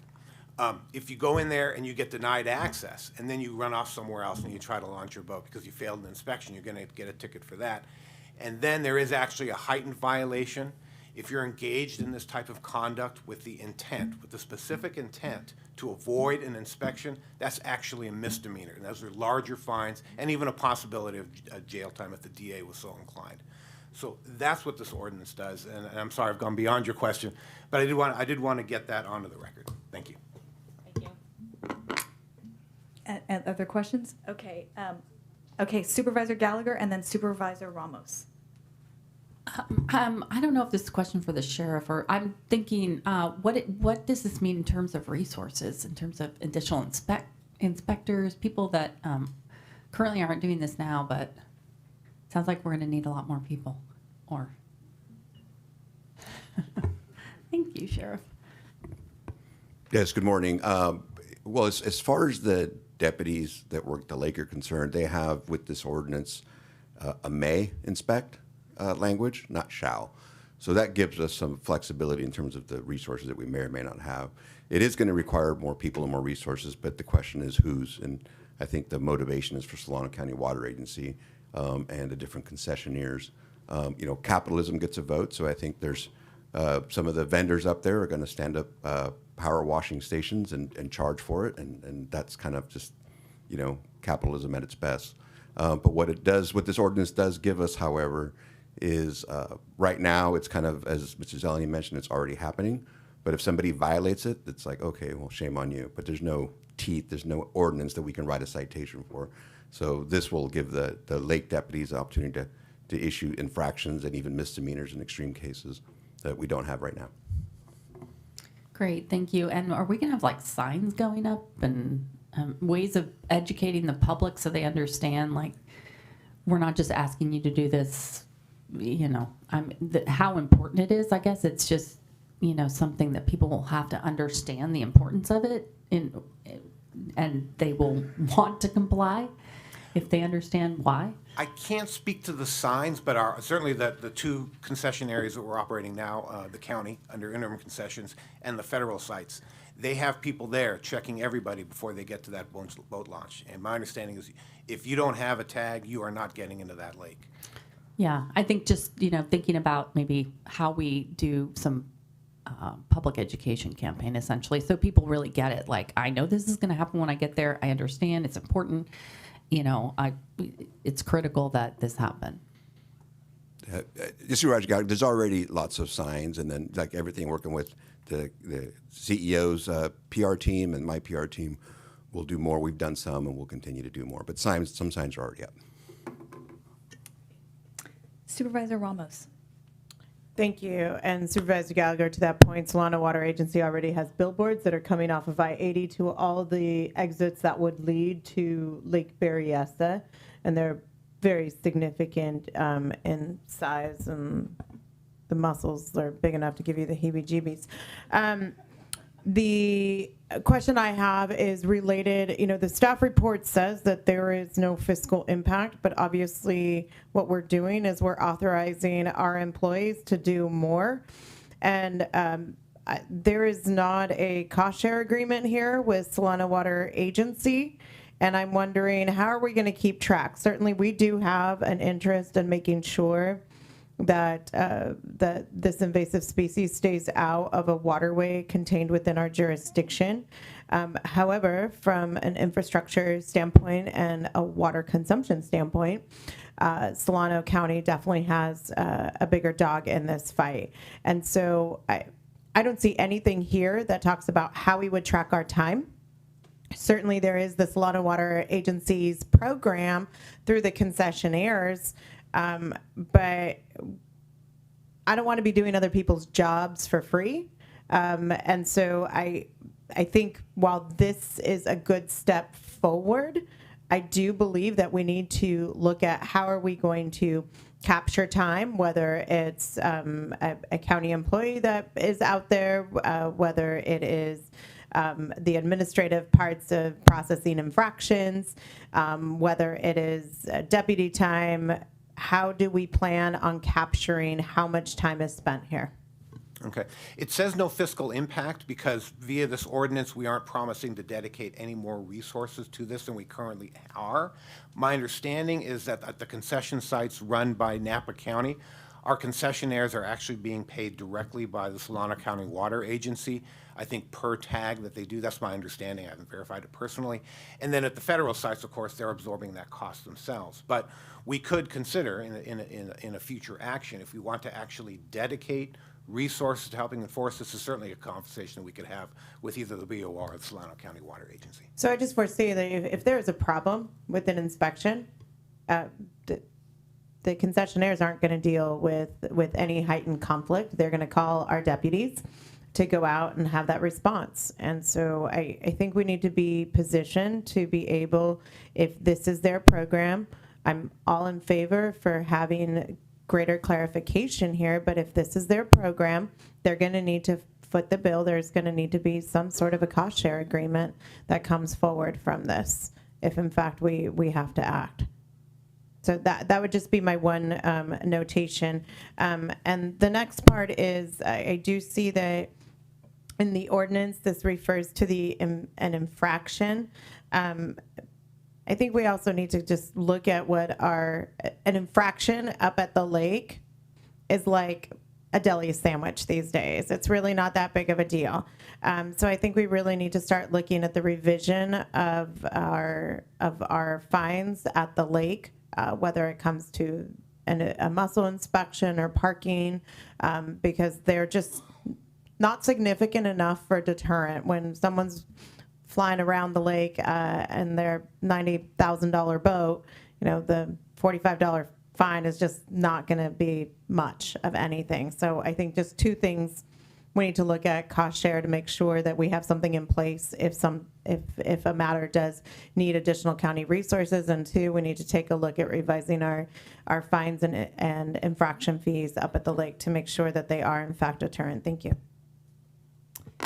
Thank you, Supervisor Ramos. I think that's a great point about the cost of this. And I will say Supervisor Pedroza and I last year had met with our Solano County counterparts, and they signaled a willingness to, make sure they're paying what they need to be paying. So, but I think you're right. We need to tee up that conversation again. So with that, I will go ahead and close the public hearing. We've had some good board discussion and questions. At this point, I would look for a motion to adopt, a motion to express the intent to adopt. Mr. Zelani, we're not actually adopting today. We're just signaling our intent to do so. Yes, correct. We have to have actually 2 public meetings on the ordinance, so we'll be back again. Great. Okay. Amber. Go for it. I'll make a motion to adopt. Or I'm sorry. An intent. Great. A motion for the intent to adopt. Thank you. All right. Motion by Supervisor Manfree. Is there a second? Second by Supervisor Alessio. All those in favor? Aye. Any opposed? Motion carries unanimously. Thank you, Dr. Perales, and thank you, Mr. Zelani, for the update. yeah, really interesting stuff. Who knew we were going to spend that time on it? But this is a big one for the community. So thank you. I will now move us to item 9B, the introduction and again an intent to adopt an ordinance amending Napa County Code Section 11.28.030 to renew the airport manager's authority to execute leases and license agreements at the Napa County Airport.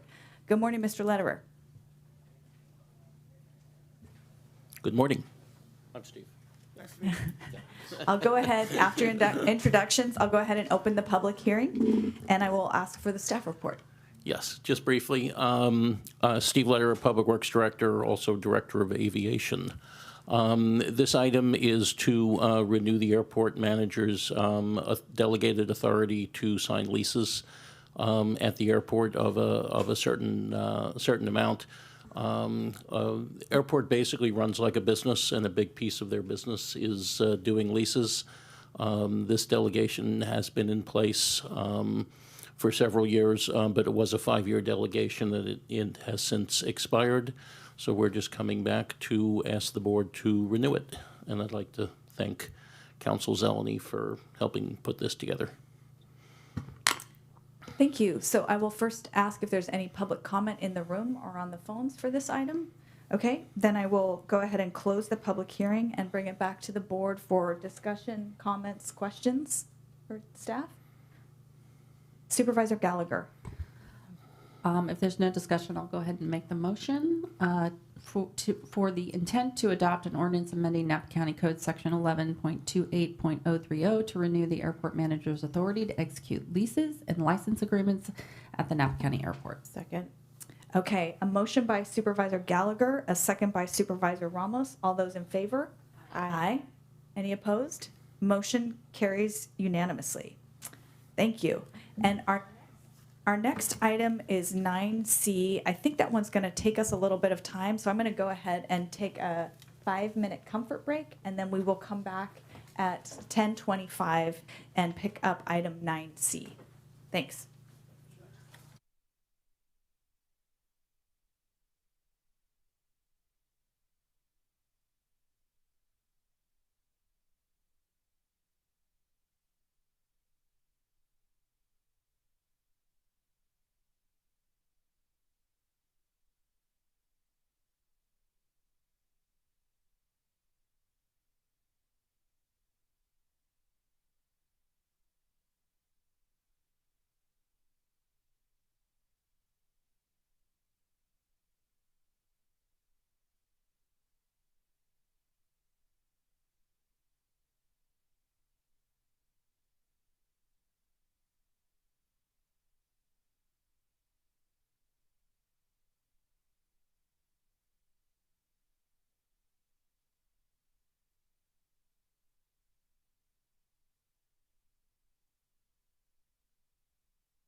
Madam Chair, we're live again.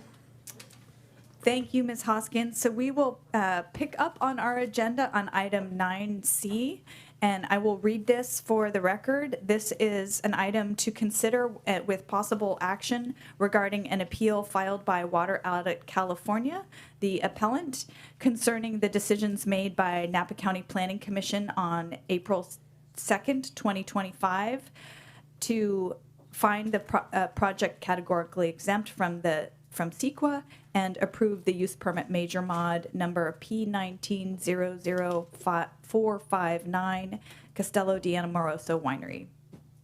So I will have gone ahead and introduced the item.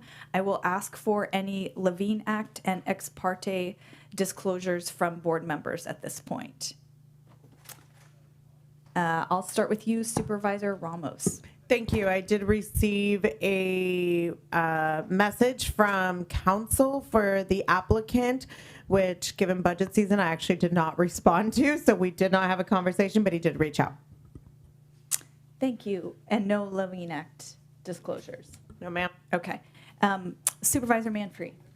I had a brief conversation with Mike Hackett about this item several weeks ago. Okay, thank you. And I have no Levine Act disclosures. I have no Levine Act disclosures. I also received an email from the applicant's attorney and have not been able to circle back yet. And Supervisor Gallagher. Yes, thank you. I have no Levine Act disclosures, and I did receive an email from counsel, from applicant's counsel. I did respond that I had no questions. So is this I guess we're checking in on our manners right now. And our time management. Supervisor Alessio. I have no Levine Act disclosures, and I'm not sure if I've received an email, but at this point, I'm not aware of one. Great. Thank you. And so with that, I will go ahead and ask for the staff presentation, and I will open the public hearing at the same time. Good morning, Chair. Emily Hedge. I was the project planner on the Castello di Amoroso use permit major modification. To start off, I want to note that the item today will not be a hearing on the full appeal, so we will not be going through the grounds or staff's responses. Today, the matter before you is to decide to either remand the project to the Planning Commission for an advisory report or to schedule a hearing on the appeal for a future date. Briefly, I will go over the appeal that was filed by Water Audit California, the Planning Commission's decision that is under appeal, and staff's recommendation for you today. The appeal that was filed by Water Audit California is concerning the decisions made by the Planning Commission at the April 2nd, 2025 hearing regarding the use permit major modification. Following the meeting, a timely and complete appeal packet was received by Water Audit California.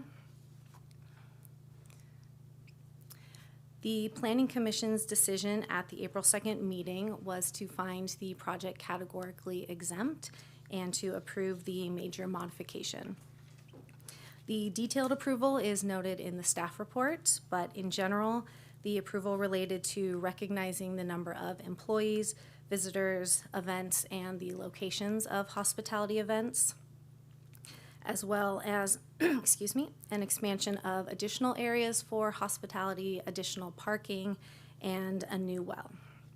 The permit was approved subject to modified conditions of approval.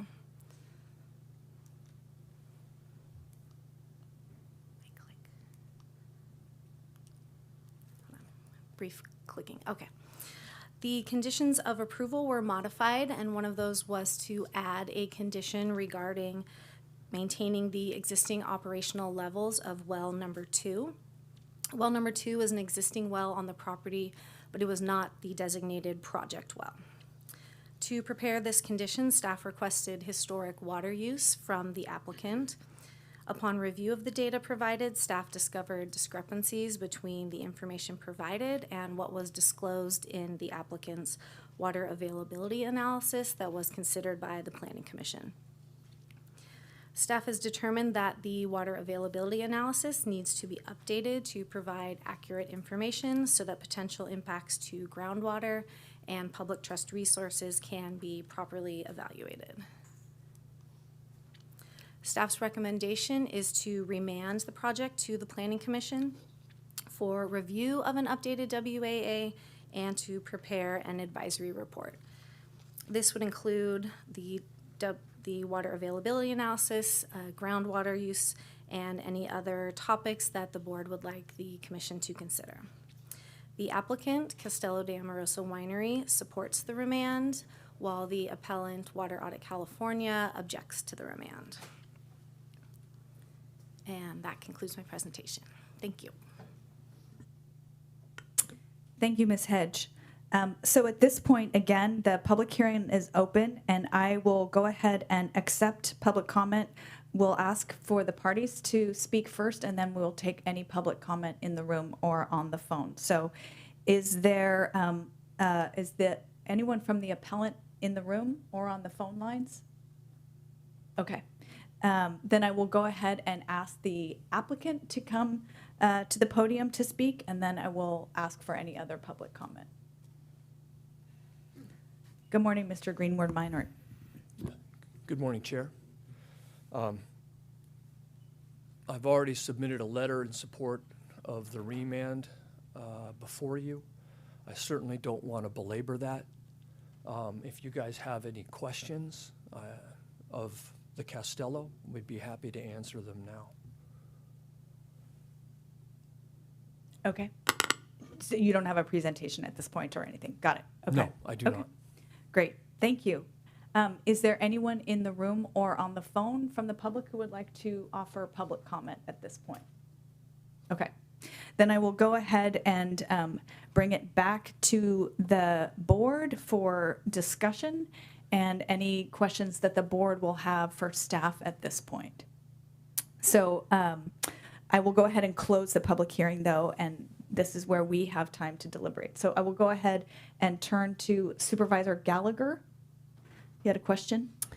Yeah, I'd like the staff to please walk us through the discrepancies, and then I'd like to hear a little bit from the applicant about how we got to some of the numbers. So can you review that for us?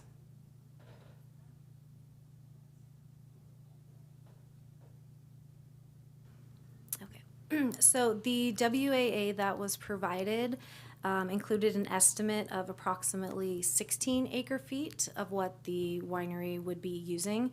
In terms of groundwater, there's also an irrigation pond that would provide water to for irrigation of the vineyards. So the estimated water use for groundwater was approximately 16 acre-feet.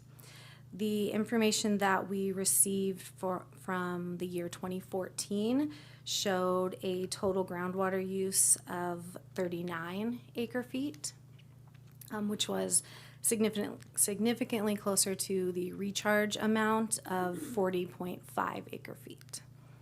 So those are the primary differences. Was what they estimated as their existing baseline use was different than what their evidence showed as occurring the year before. Okay, thank you. And then, and I don't, math is not my biggest strong suit here, so tell me if I did this right, but I looked at the water availability analysis, and it looks like the groundwater plus the reservoir, the total water production is 27.17 acre-feet. I don't know if you guys added those together, but the report that was submitted for 2024 by the winery, the total water production surface and ground is 55.4 acre-feet. I know that that we're only talking groundwater when we're talking about recharge, but that's also quite a discrepancy between total water reported in WAB versus total water reported in the actual system from the winery. Do you have numbers reported to the state? Or Can you report those to us, what those state numbers are? I don't have the state reports in front of me, but the page that was included in the it was one of the attachments to this. Yes, there you go. Is the that table. from their state report? Yes, so that is Okay, what so that's basically it. would have been reported, and it would have included both wells, so it would have been the total between the two wells that was being reported to the state. Right. And my understanding is well number 2, the Planning Commission originally was presented in the WA that was a minimal use, essentially. I think it was landscaping or something. But that's actually being reported as 30.53 acre feet, which is a very large amount. So this is very confusing. The numbers are way off between the WA and what's reported. So I'd like to ask if council, applicant's council could walk us through how do we get to the first set of numbers and what happened? What's the disconnect?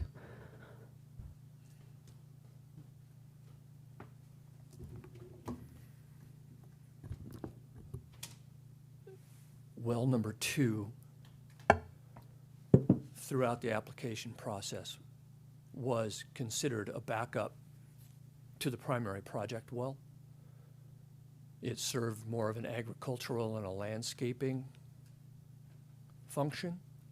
Landscaping both for the castle and for the owner's home, which is also on the property down closer to Highway 29, which is a significant home with significant landscaping.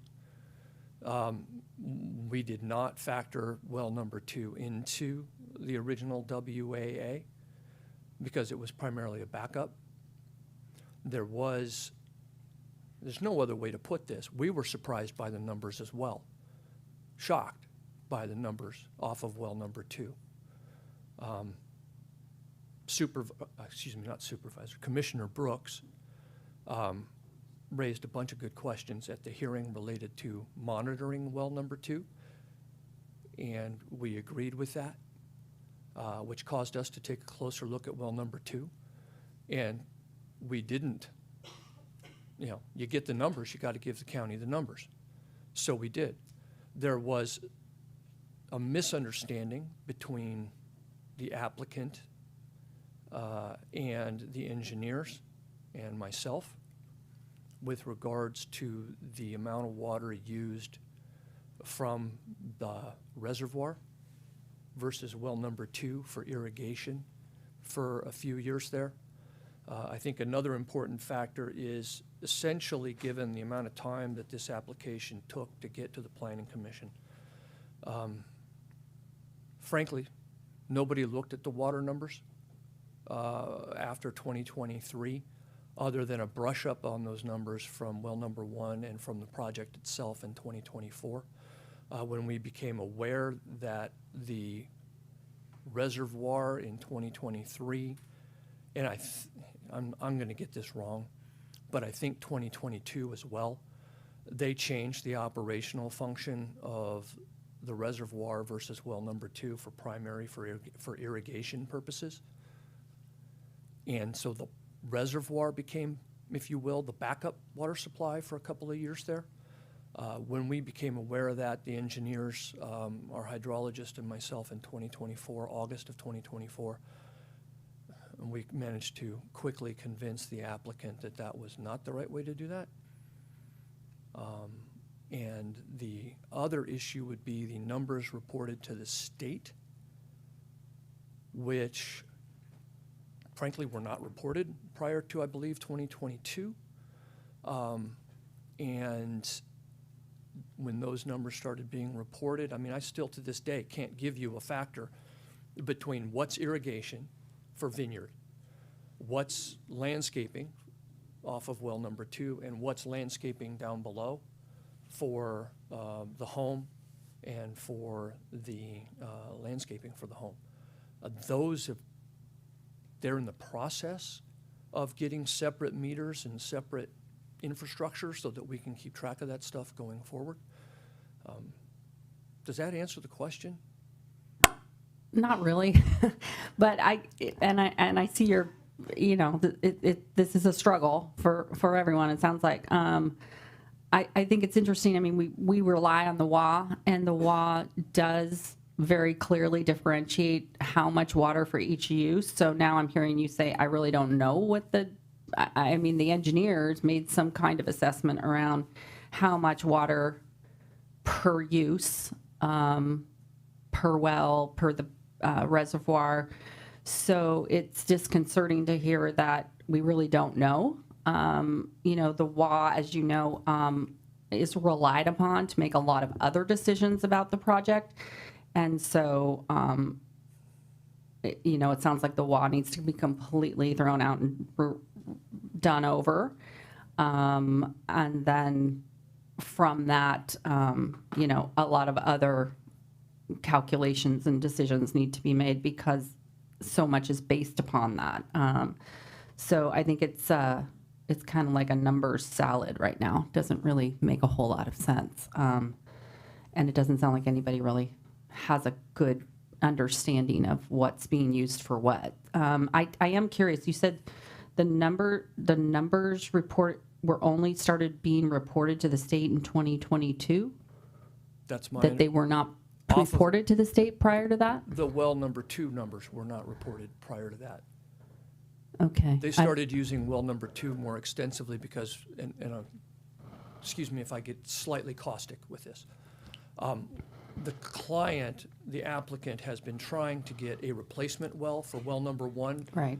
for several years now, but it's caught, I don't mean that the wrong way, it's a factor in the use permit itself.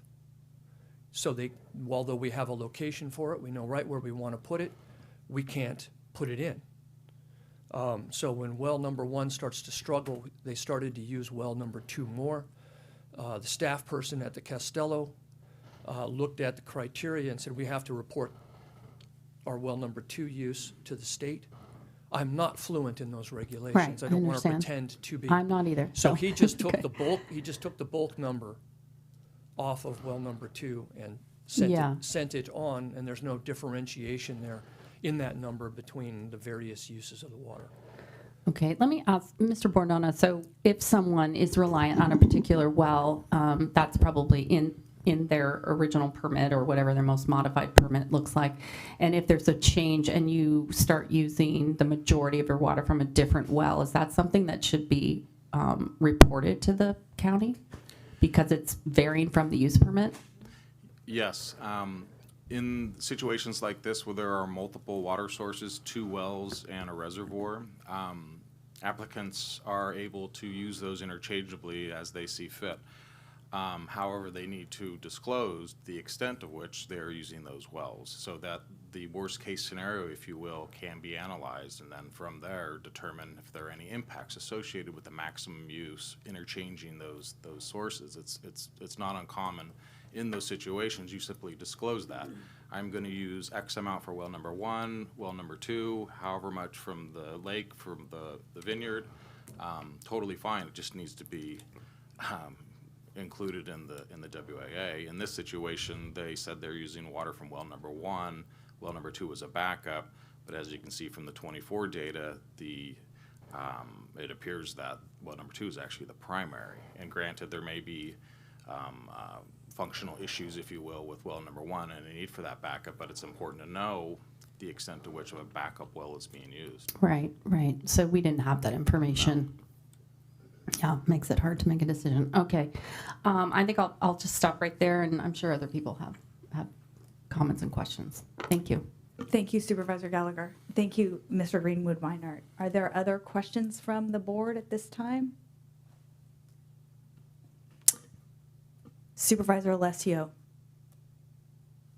This is going to be a kind of an obvious question. I'm going to ask the attorney if he can, for the applicant, how, maybe staff, how did we not include this? I didn't share earlier because I don't think it's something I need to disclose, but I did watch the Planning Commission on April 2nd because my new commissioner, Walt Brooks, was on the commission, and this was a big project. I thought, and the entire commission did a great job.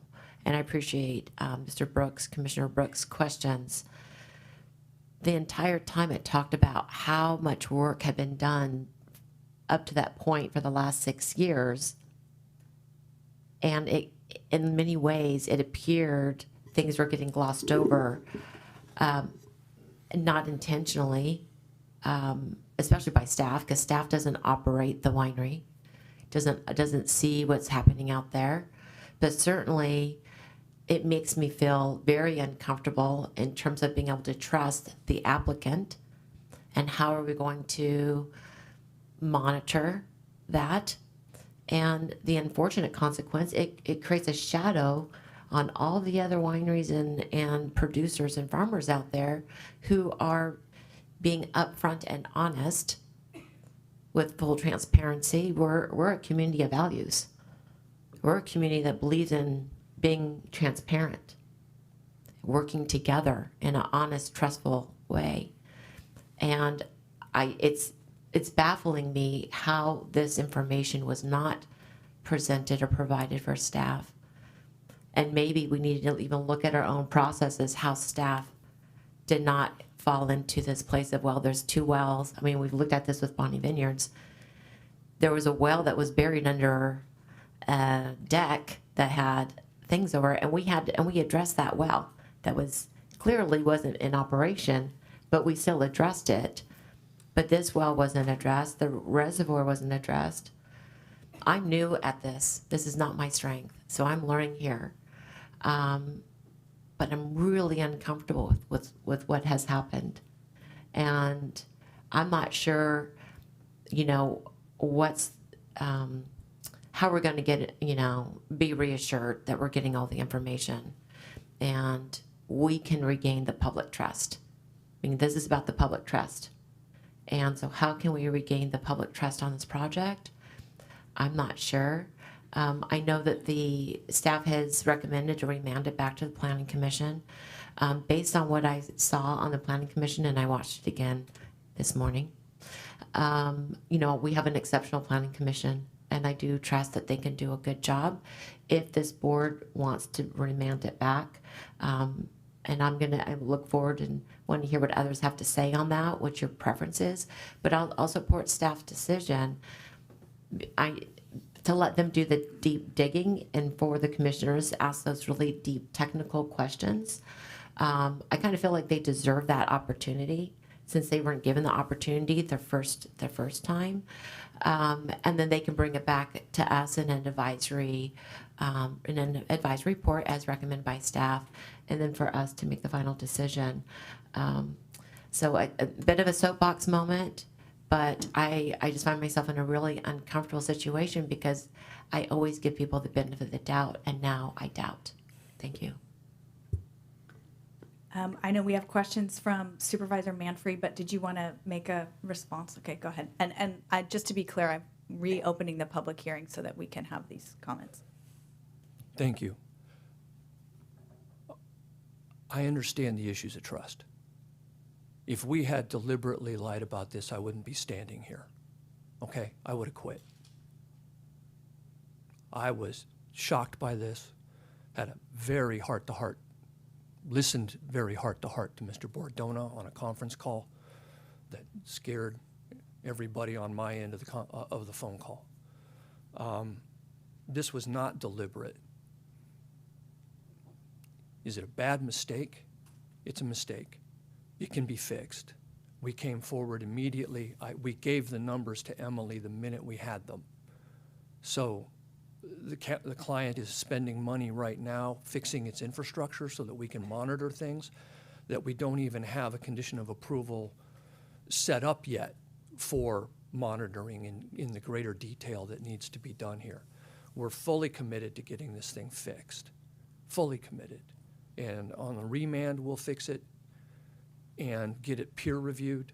We'll have it reviewed ourselves, not only by our own engineers who are writing it, but by Slade, our hydrologist, in greater detail than we did the first time.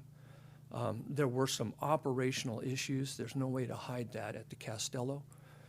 Those operational issues are also being fixed.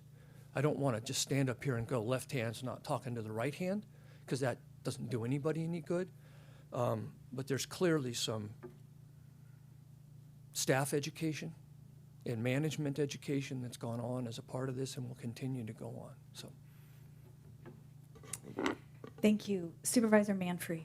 I don't know if this is a question so much as just adding to the discussion, but I caught that well number one at some point started to struggle, which is when, the quote struggle, which is when they moved to using well number two. And when does a well struggle? Is when there's not enough recharge to support the uses. And so that right there is kind of a red flag. And certainly if I was managing those wells, I would be like, hey, wait a minute, my uses are exceeding my supply. And, that, so I just, kind of bring it back to that point, which I really, I thought was telling. Maybe it's worth looking at the way assumptions are made in water availability analyses to review and make sure they're accurate for the conditions that we're seeing in the environment. But I think overall, in the big picture, this really underscores the value of real data collection and transparency. And this is a bigger picture thing for groundwater right now and an ongoing point of discussion for the Groundwater Sustainability Agency. And I think this is a good example of why, again, data collection and transparency are really critical to support trust throughout the valley, for everyone who's a stakeholder or even concerned about water supply in the long term. So, and generally, I also support remanding this for a thorough review. Thank you. Supervisor Ramos? Thank you. I just wanted to add a couple of things that I think bears including in our discussion, and that is that this is a matter before us through the code compliance program. And the code compliance program was intended for those who might be operating outside of their use permit or did not fully understand their use permit, to bring it into today's language and make things clear and be able to reestablish that baseline. This is, I think the troubling part here is that this is an original use permit of 2009. We've got a 1,600% increase on visitation on this permit. So in 16 years, that capacity has been greatly exceeded. We are also learning through this process and this appeal that proper documentation and reporting of water hasn't occurred. But I think it bears sharing here. This is a property and an applicant that has an extensive history of noncompliance that includes the fire marshal's office as well. I agree that there needs to be public trust rebuilt, but I think that is also something that we need to have a discussion here of what this remand looks like to the Planning Commission, because Mr. Greenwood Minor, with all due respect to you, I've known you for a very long time. Your client has not been putting the best foot forward at all times in dealing with this county, and that is evident through this appeal. And we need to make sure that we give sufficient direction to the Planning Commission of what the compliance program was intended to do, and that is to bring people into compliance. What is truly before us in terms of water usage and visitation is a completely different project beyond what was ever anticipated in 2009. And I won't prejudge as to whether we would approve this project today, but with the information that has come forward in the insufficiencies and inaccuracies and omissions in the WA, it seems to me that we may not be living up to this board's intent of the compliance program in this. So if in fact, I would just say to my colleagues, if remand is the case, I think we need to give some very clear direction of what remand looks like, because this, we owe it to our staff who in 16 years has been working towards compliance on this project, right? The original compliance application that came in 2018, 19, in fact, did say you need to comply with what was required in 2009. So we've got some work to do, and I think that is work here behind this dais to give sufficient direction to the Planning Commission and to staff of what we intend. What I think is probably one of our final compliance program cases coming before us, Mr. Bordona. I mean, how many more of these are you going to bring our way? We have 7 more that have yet to be completed. Okay. It's yet to be seen if they come your way, though. We're almost there. So that would just be what I would ask, that we actually do the work, and it's hard, I get it, but we need to do the work and really give specific directions on what we expect, fully knowing that, the likelihood of it coming our way. I think also it bears, there is a question, which is more county council related, and that is whether the insufficiencies in the WA by remanding would allow essentially a second chance at application without the 1-year bar. And I think that's a great question to be answered here, because that is the part that I really wonder about. If this in fact has exceeded so much beyond what was before us and before the Planning Commission, that the second chance here is basically a new application in and of itself. So a few things. To use Supervisor Alessio's word, I'm equally baffled, but nonetheless we find ourselves in this position. Even further, it's, unless I misunderstood, it sounded like Mr. Greenwood Minor was actually aware of these discrepancies in 2024, and normally that information would have been brought forward in advance of the hearing, which took place this year. Is what it is. In terms of Supervisor Ramos's comments, along the lines of a second chance or a do-over, I don't want to over-speculate, but at the end of the day, if what they're showing to be is ever so slightly under the recharge of 40 point whatever, and it's shown to be for the parcel or parcels at 39, so long as the extraction of those wells, the water from the wells, aren't causing impacts to neighboring wells or public trust, and they're under the water balance, in previous applications those have been supported, because the Tier 1 does require for you to stay under the recharge. So we're going potentially from 16 acre feet to 39 point something, just a smidge under. It's a valid comment.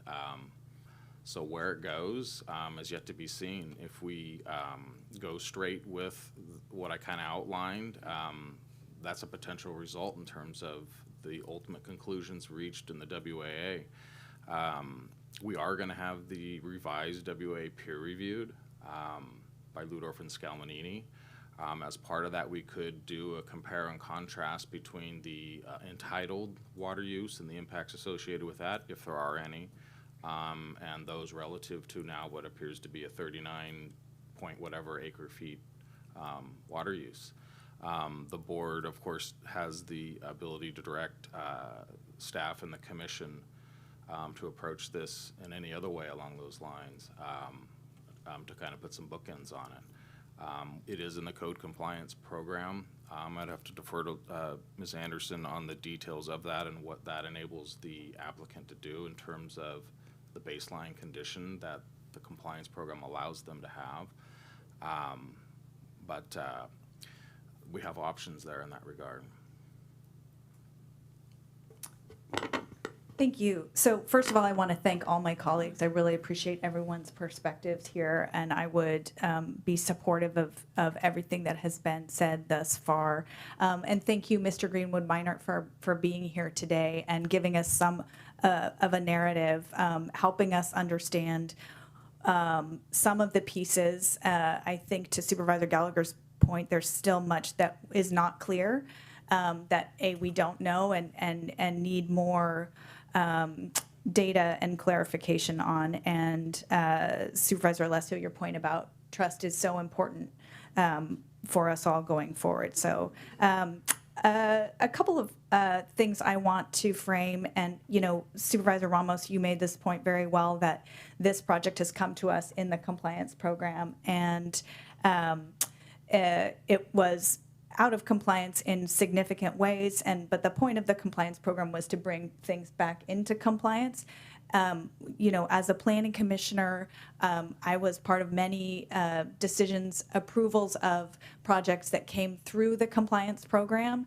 And, as Mr. Bordona said, we have 7 left. I believe we have over 40 that have been completed. So I want to make a note of that.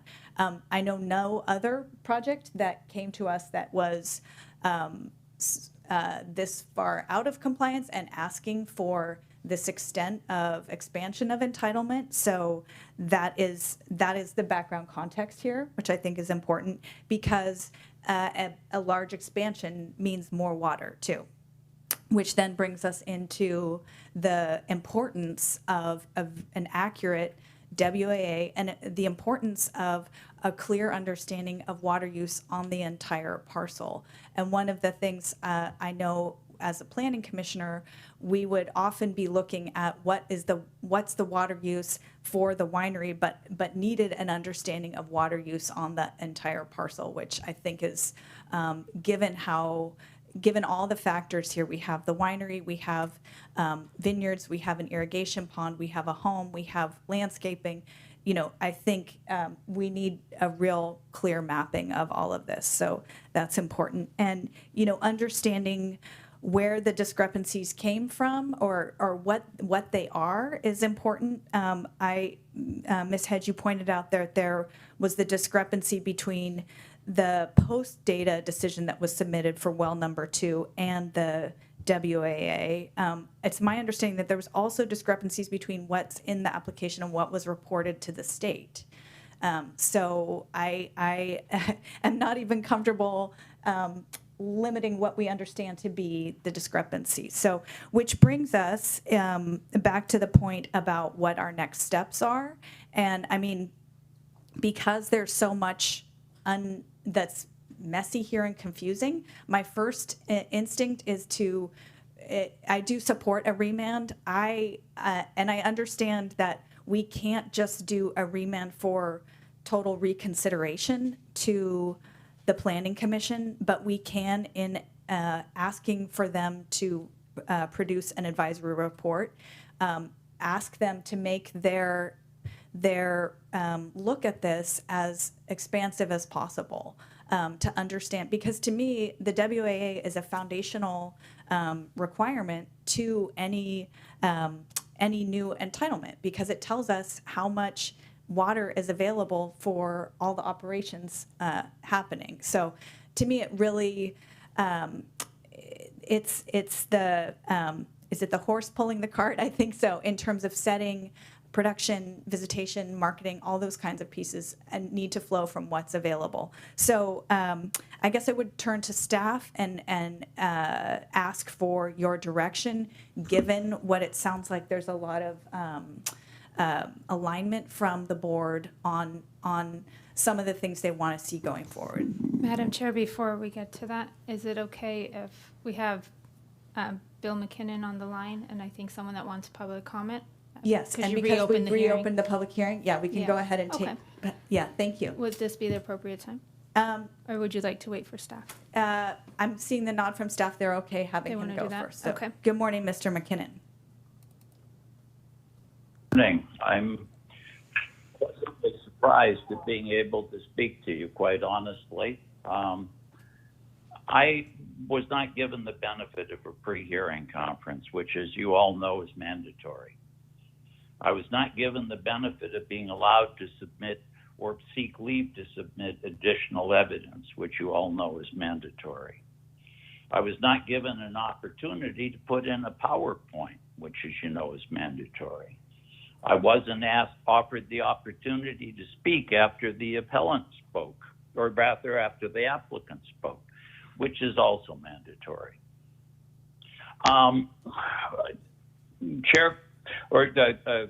Supervisor Cottrell just made a very good point, which I wish to emphasize, which is that the applicant has been filing false reports with the state for years. And when they had to confront that, their response was to produce a document with no evidence of authorship, no indication of authenticity. They just pulled it out and waved it around up in front of the Planning Commission and said, this is, in fact, what's happened. All the things we've been telling the state for years now are lies, and this is now the truth. And they actually put part of that in front of you today. Well, let's assume it is the truth. And what they are acknowledging is that they are in 100% total, complete violation of their allocation granted to them by the state, which says they shall not divert water during the summer, and that's the only time they are diverting water. So to the extent that they are using that water, that diversion water, as being necessary to their operations, they've been misrepresenting it to the state, and they're misrepresenting it to you, and their misrepresentation to you is an admission of their violation of their terms of diversion. I heard Director Bordona make reference to the fact that LSCE is going to be doing peer review. And quite honestly, that's the best news I probably heard so far in 2025. If that's true, and if they are properly tasked, I am absolutely over the moon delighted, because before you stop doing that, back in the days of, let's say, Anthem, LSCE was telling you that what you were proposing to do was going to cause damage. And guess what? It did. So if, in fact, what Director Bordona has said is true, and if, in fact, you're going to pay attention to them, and if their scope of review is adequate so that we aren't playing ridiculous games, then I think you may have just found the solution to a great deal of your water audit problem. But I know at least one of the supervisors knows this to be a fact. If you're measuring the interference of groundwater extraction on surface water flows, it makes a difference where you are extracting the water.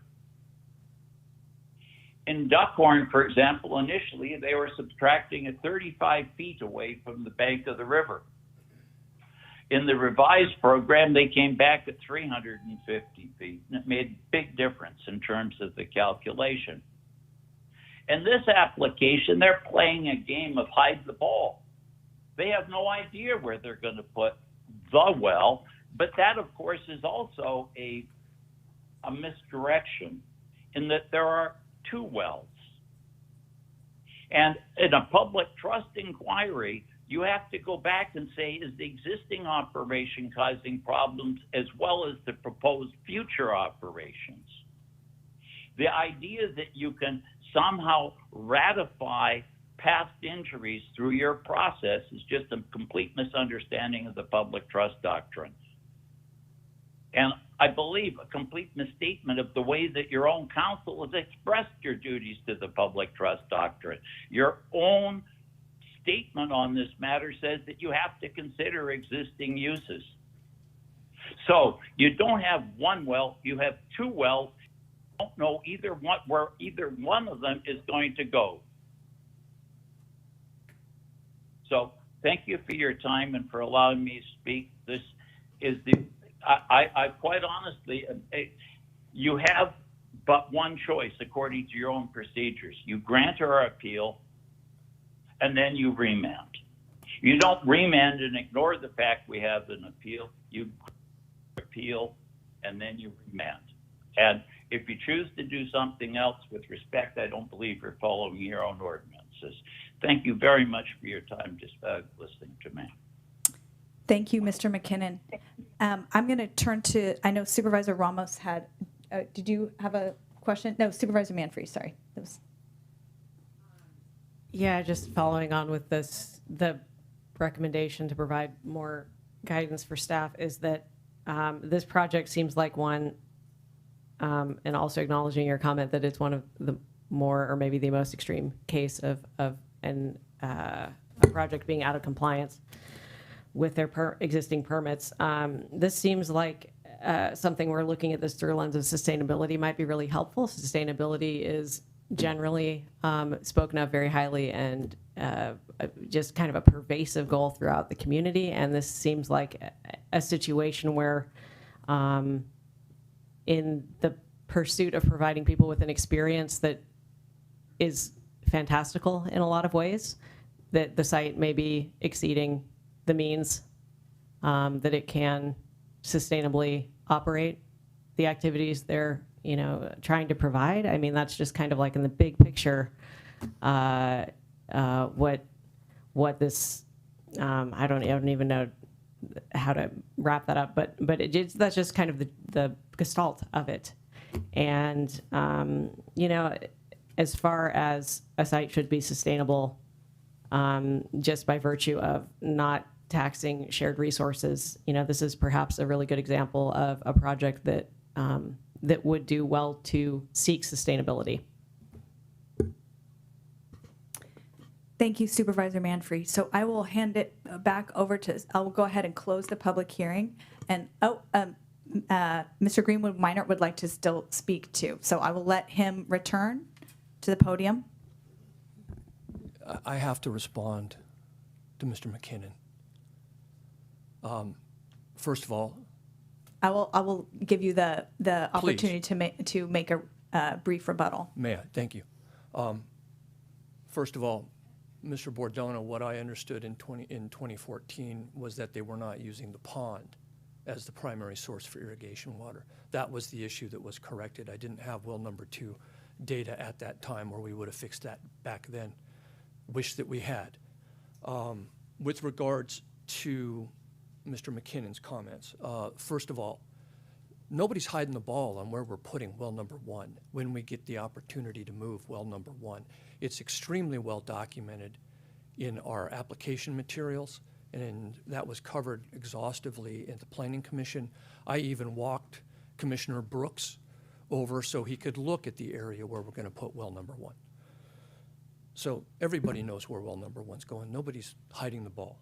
The information that was provided related to our State Water Resources Control Board permits being corrected to the Planning Commission came in under my letterhead. Again, nobody was hiding anything.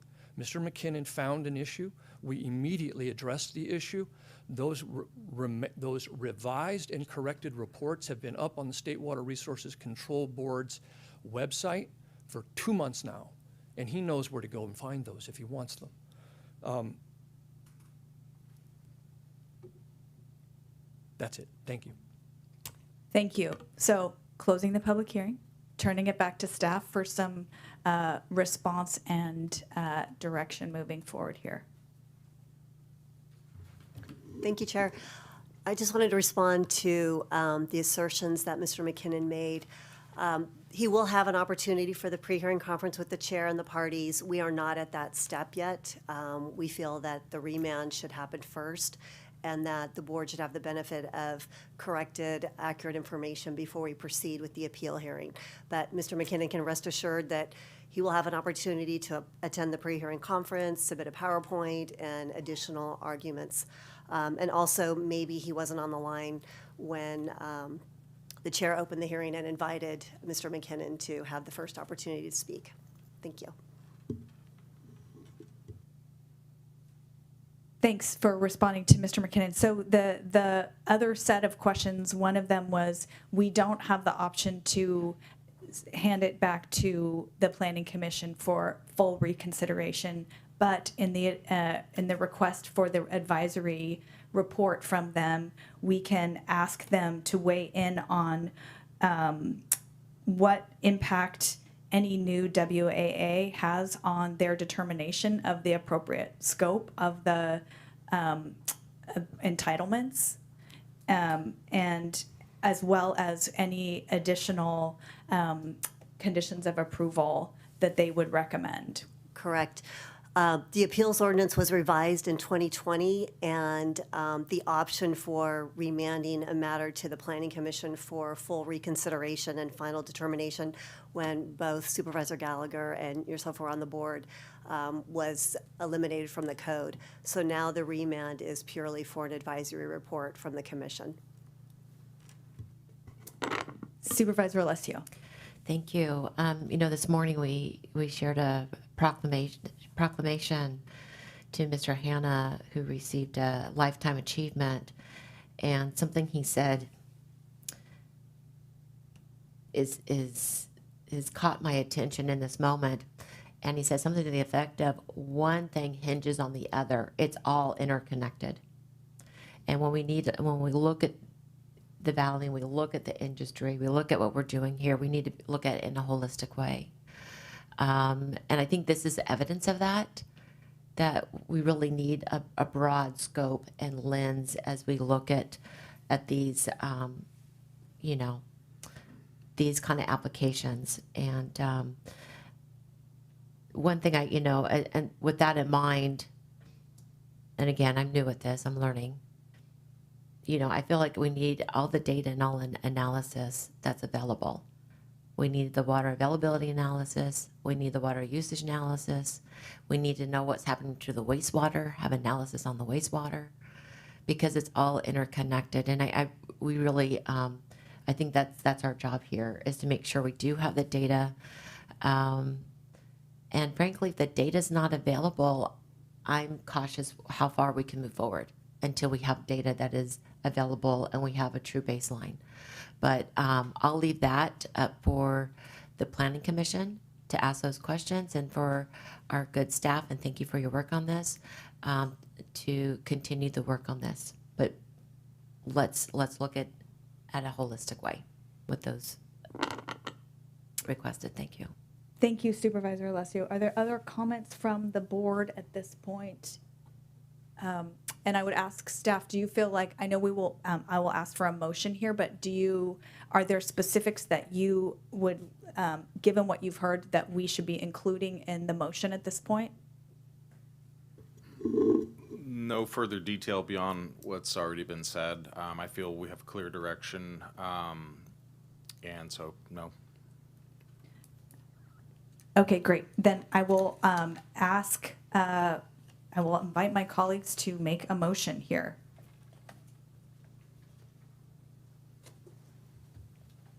Supervisor Alessio and then Supervisor Gallagher. Oh, okay. I'll do my best here. Okay.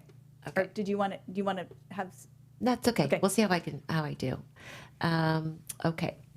So I am going to make a request for the staff recommendation that we remand this back to the Planning Commission due to the significant new data that was provided by the applicant, which was a condition of approval imposed by the Planning Commission.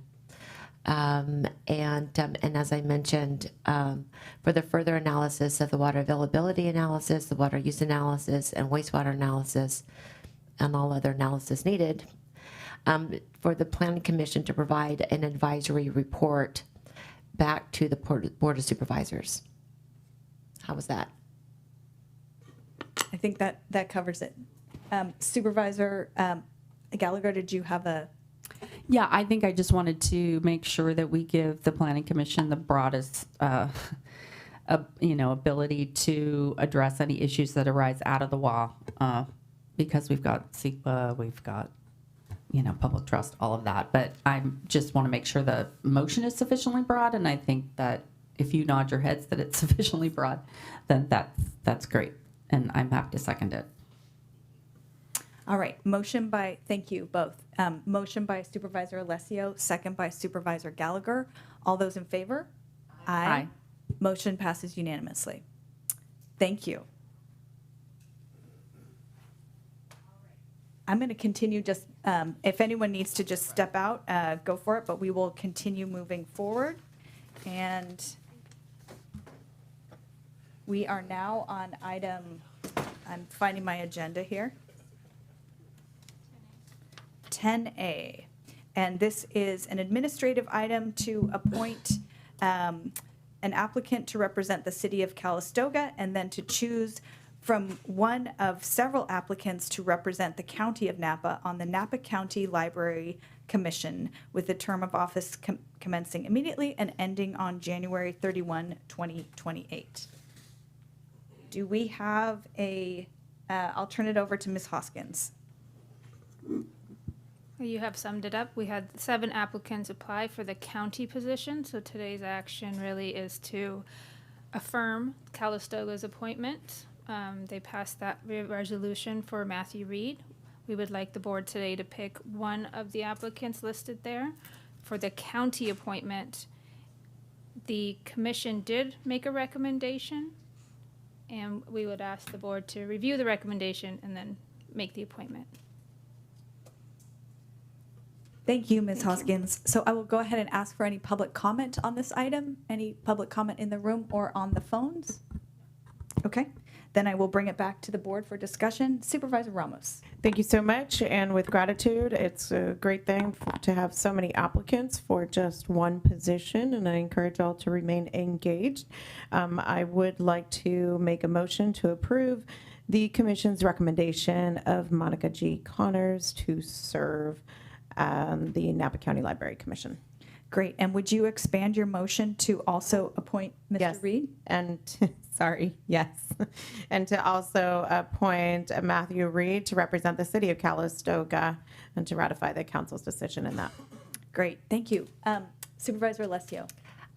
With the same gratitude, I will second that motion.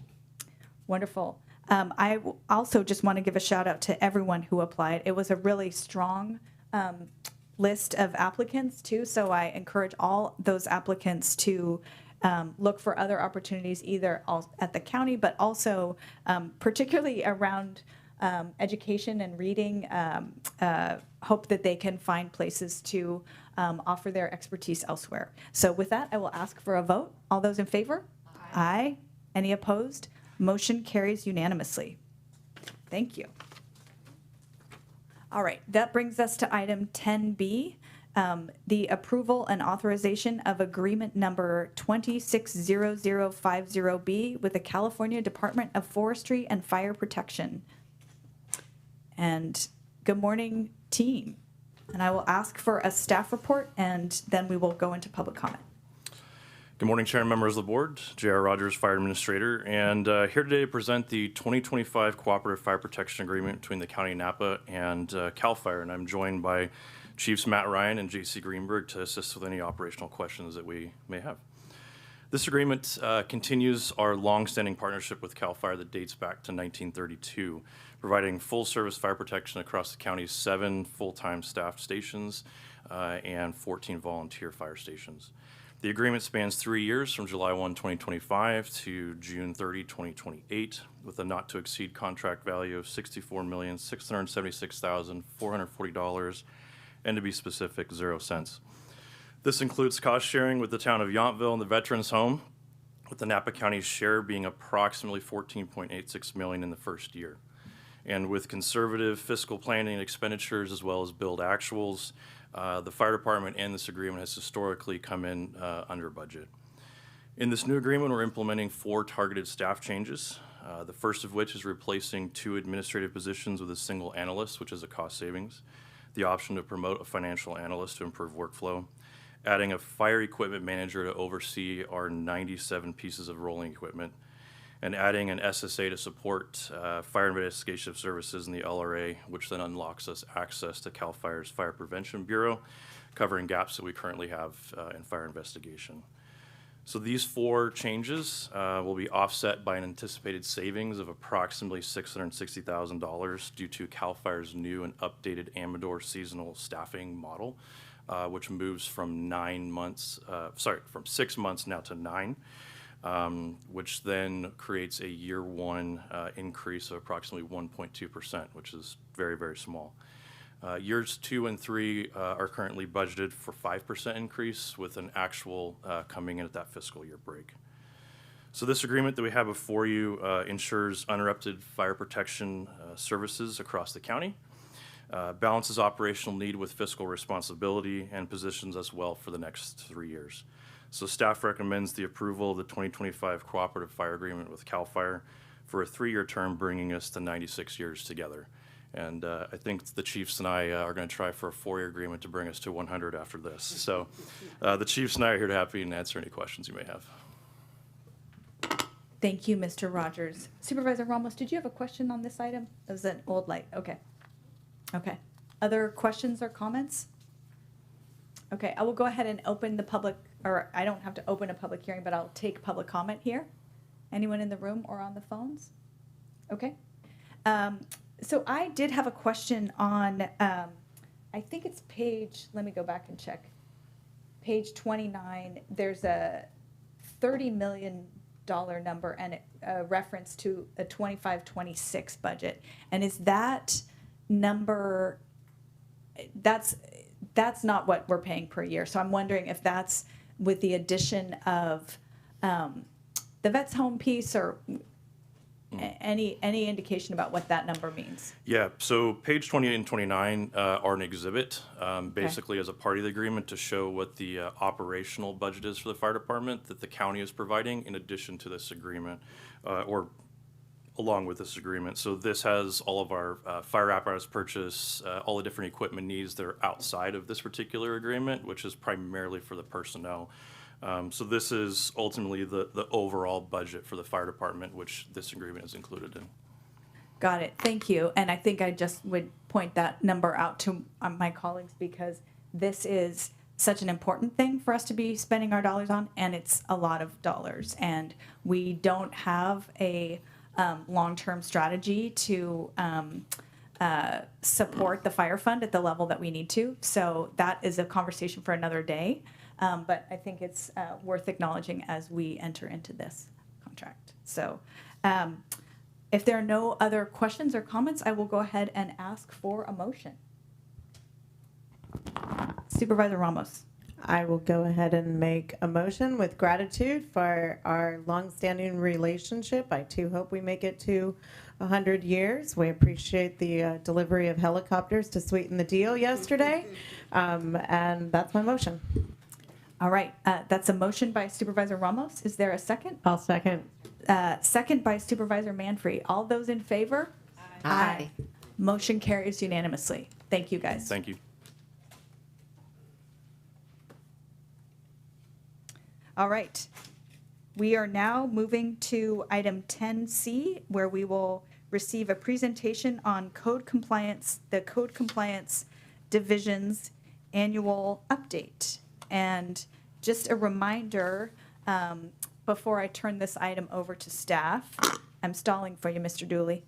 I want to remind the public and the board that this is a high-level overview about the division's program over the last year. And so it's not a moment to get into details about specific code enforcement properties that are under compliance or headed toward compliance. Good morning. Still morning. Good morning, Chair. Jason Dooley, Chief Deputy County Counsel. We are waiting on code compliance staff who are on their way up from the second floor to provide the presentation. Your stalling notwithstanding.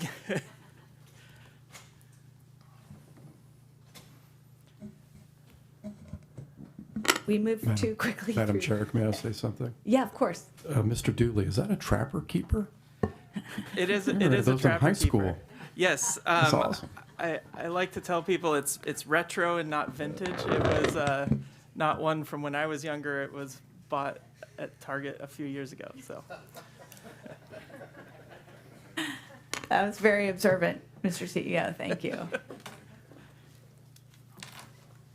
Good morning, staff. Thanks for being here. Good morning. We have two people missing. I know they've just gone to grab some water, so I think we can go ahead and begin. Oh, you have three.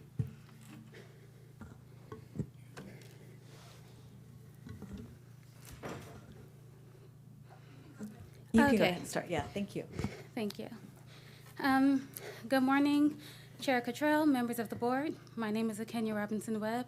I am the co-compliance manager for the Planning, Building, and Environmental Services Department. I'm sorry. Take your time. Take your time.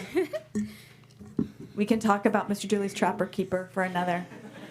You know, he brings it out often, and I love it every time. I rushed up here, so I'm trying to catch my breath, sorry. I am here today to present an update on the Code Compliance Division. The purpose of this update is to provide an overview of the Code Compliance Division's operations, present current challenges that the community and the division is facing, and to discuss future compliance goals. Yeah. For the purpose of this presentation, the Code Compliance Division will be referred to as the division. The county is committed to maintaining the quality of life in Napa County. The division assists in that effort through obtaining compliance with the codes we are tasked with enforcing. Currently, the division consists of 1 manager, 1 supervisor, 5 code compliance officers, and 1 office assistant. Effective code compliance requires a collaborative approach with members of the community and other government agencies.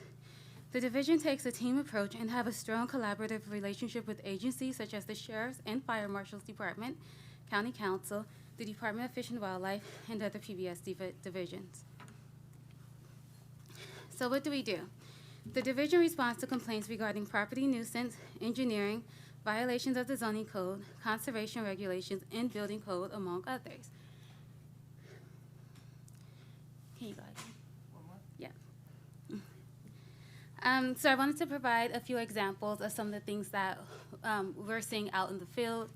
So this slide represents unpermitted construction. The picture in the slide shows a violation of the California Residential Code in which alterations to a dwelling commenced without an issued building permit. So this is an example of a recent case of substandard housing where you're seeing like thick layers of black mold. It was throughout the entire dwelling. When we did arrive, we saw just a young child holding a teddy bear filled with black mold or some type of mold because the mold had covered their bedrooms, covered their beds, covered their toys. They also had unpermitted electrical and a few other building violations, and they're working towards compliance. The family has been placed in another living situation.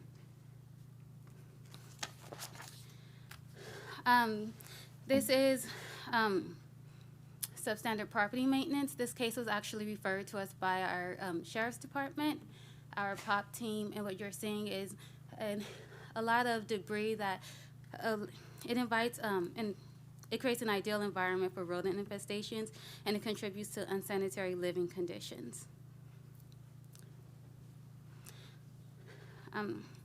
These pictures depict earthwork that occurred during the winter shutdown period on slopes over 50% without the installation of best management practices to control erosion and illicit discharge. That's what you're seeing on the left. Okay. Cases are distributed into 7 categories as depicted in the pie chart. Approximately 44% of all cases are related to the enforcement of building permits, a figure that has largely remained consistent year over year. It is important to note that although the main issue may be permitting enforcement, the violation could encompass other violations such as zoning, property nuisance, or conservation. To give a little more context, if we get a violation or a complaint that a winery is operating outside of their use permit, we'll go out and take a look at it. But if the main violation is permit enforcement, maybe they've converted this area of the winery into tasting, the case will show as permit enforcement and not zoning. So that's why you're seeing that 44%.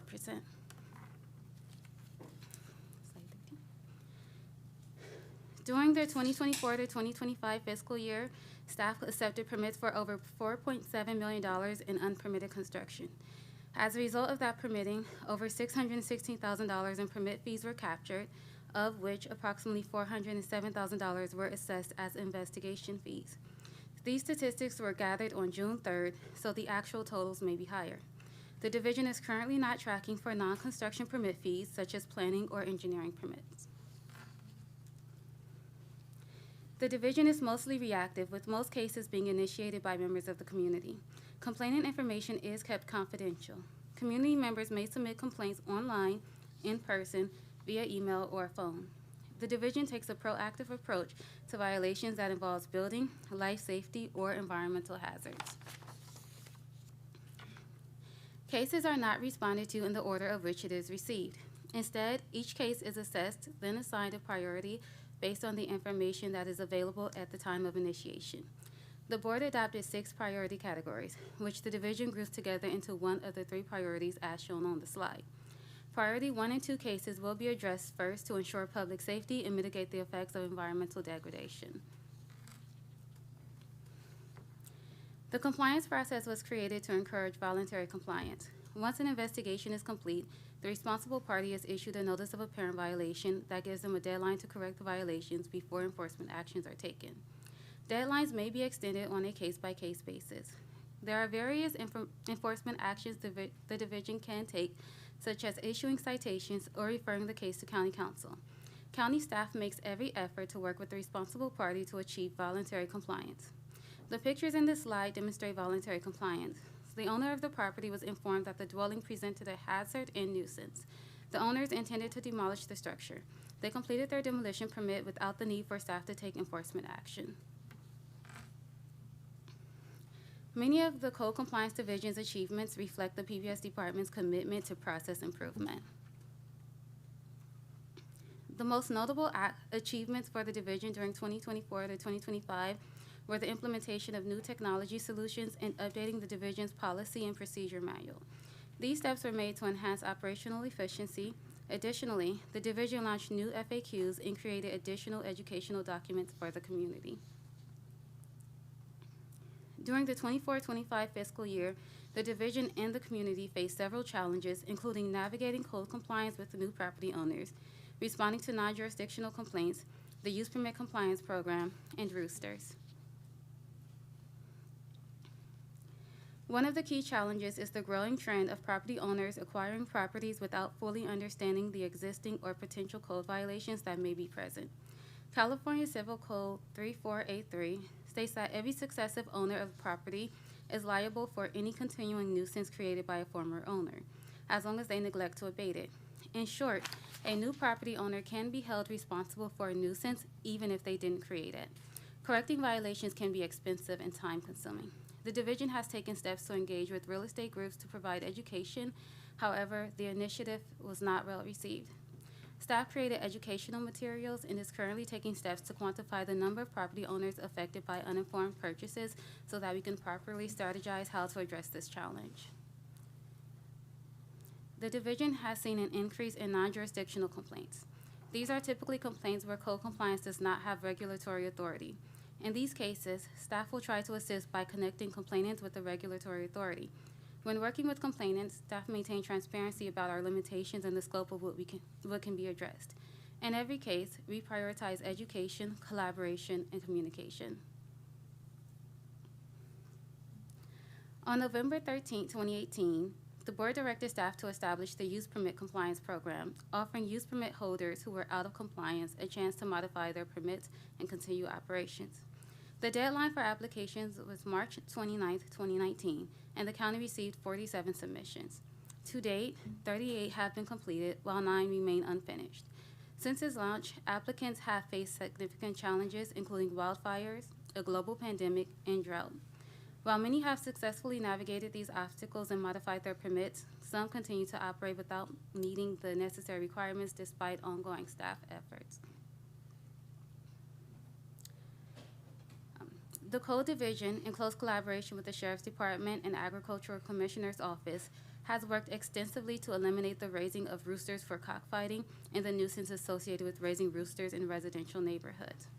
In March of 2013, the board adopted Napa County Code Section 6.8.030, which limits roosters to 25 per acre in the agricultural zoning districts. The picture on the slide shows a portion of a property that contained a large number of roosters in tiny kennels. It's worth noting, if you go back, Jason, that that was just a small portion of the property. On the other side, we had a similar setup, and they had, with dozens of roosters on the property. Raising roosters in residential neighborhoods can cause a nuisance due to noise. Complainants often state that roosters crow loudly throughout the day and night, negatively impacting their quality of life. Roosters are often kept in small kennels made from scrap material as shown in the photo. Because these structures are typically under 120 square feet, they do not require permits and are often built in large numbers and sometimes located within stream setbacks, which is prohibited. During our investigations, we found that typically the responsible party is operating as a commercial business with no oversight, often renting space to multiple individuals. The operations typically violate the Napa County Code regarding the keeping of roosters, property maintenance, conservation regulations, and zoning uses. Unfortunately, complaints regarding roosters go beyond property nuisance. Investigating complaints regarding an excessive number of roosters or even roosters up to the allowable limit of 100 are inherently dangerous and usually include animal cruelty and criminal activity. In these cases, a team-oriented approach is extremely important. We work closely with the Sheriff's Department to ensure safety and compliance with codes. For the next slide, Sergeant Walsh is here to discuss the criminal aspect of rooster keeping. Thank you. Good morning. And I'm going to just make a brief note for folks who are in the room. We will be continuing to hear this item, but then rather than move right into item 11, we will move to our closed session. It'll be around lunchtime. So then I'm going to just make a quick ask to the team if we would then be, if people should plan to come back around 1 p.m. Yes. Okay. That should be plenty of time for a closed session. Okay, great. Thank you. And thank you for being here today. Hey, good morning, Chair and board members. Just first off, thanks for giving me the opportunity to speak. As Kenya said, there's a team approach to these kind of investigations, and though they're not like a weekly kind of thing, they do tend to come up, and we kind of see an opportunity here to kind of improve safety in the community and improve the safety for animals as well. So the current ordinance. So, unfortunately throughout my career, I've had a number of these investigations, whether it's here in Napa County or at another agency. So I, indirectly received a ton of experience in investigating these types of offenses. So our current ordinance right now permits up to 25 roosters per acre with a maximum of 100 roosters. And this allowance is significantly higher than our other county partners in our region. And though that number could be well intended for legal agricultural purposes, 4-H, FFA, something along those lines, the unintended consequence is that high number attracts this clandestine illicit activity to our county.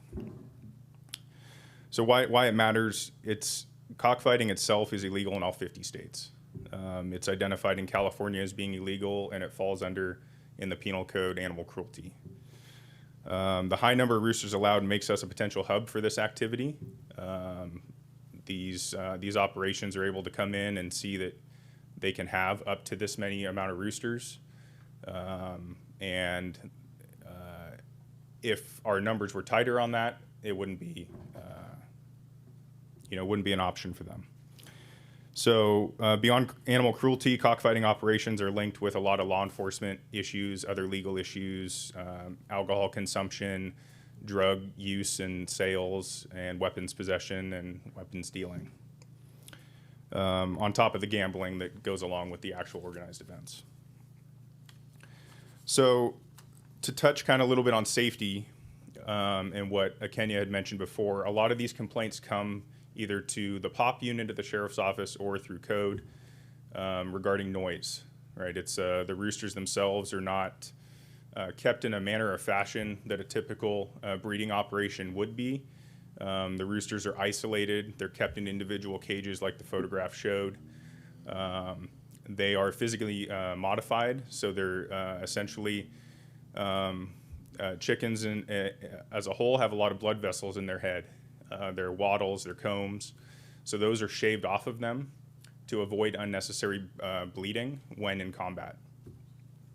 On top of that, their spurs are modified, so they can attach weapons or blades or other devices to them for use in combat.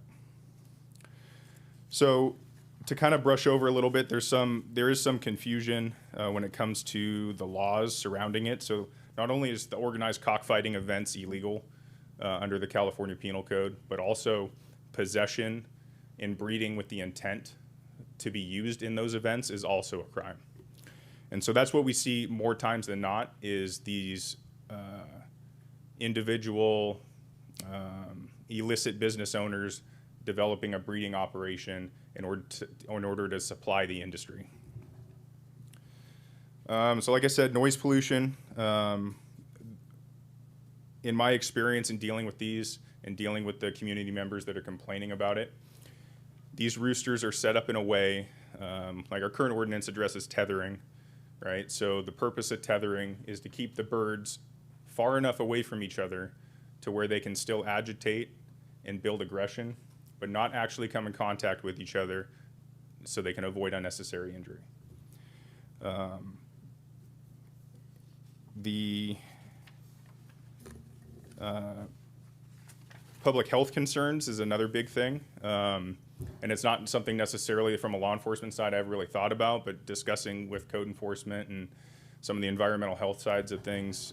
Avian flu is a real big, in an unregulated industry. These birds are being brought into the country, unregulated. They're being bred and sold outside of the U.S. And so we run a huge risk of an unmonitored industry spreading potential disease into our legal operations in the county. So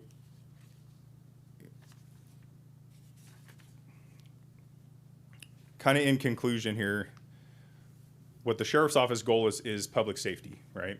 And a part of that is we work with many other partners of the community in order to ensure that public safety. Our concern for us is that, as I said, a majority of these complaints come in through noise violations, which may put code enforcement officers in a position to responding to these operations without knowing that that is being conducted on the property itself, or what other potential illegal activities are occurring on site, puts them at a huge risk. Now, we work well enough together to where we're communicating with each other, so we try to prevent any of those things from happening. If there's any indication that this may be going on, we coordinate with each other.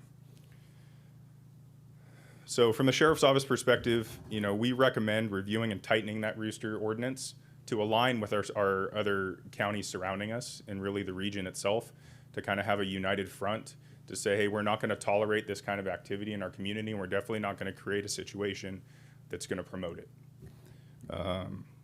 And the change itself will protect the animal welfare, the community well-being, and the burden on law enforcement as well, because these investigations require a huge amount of resources and time between multiple agencies.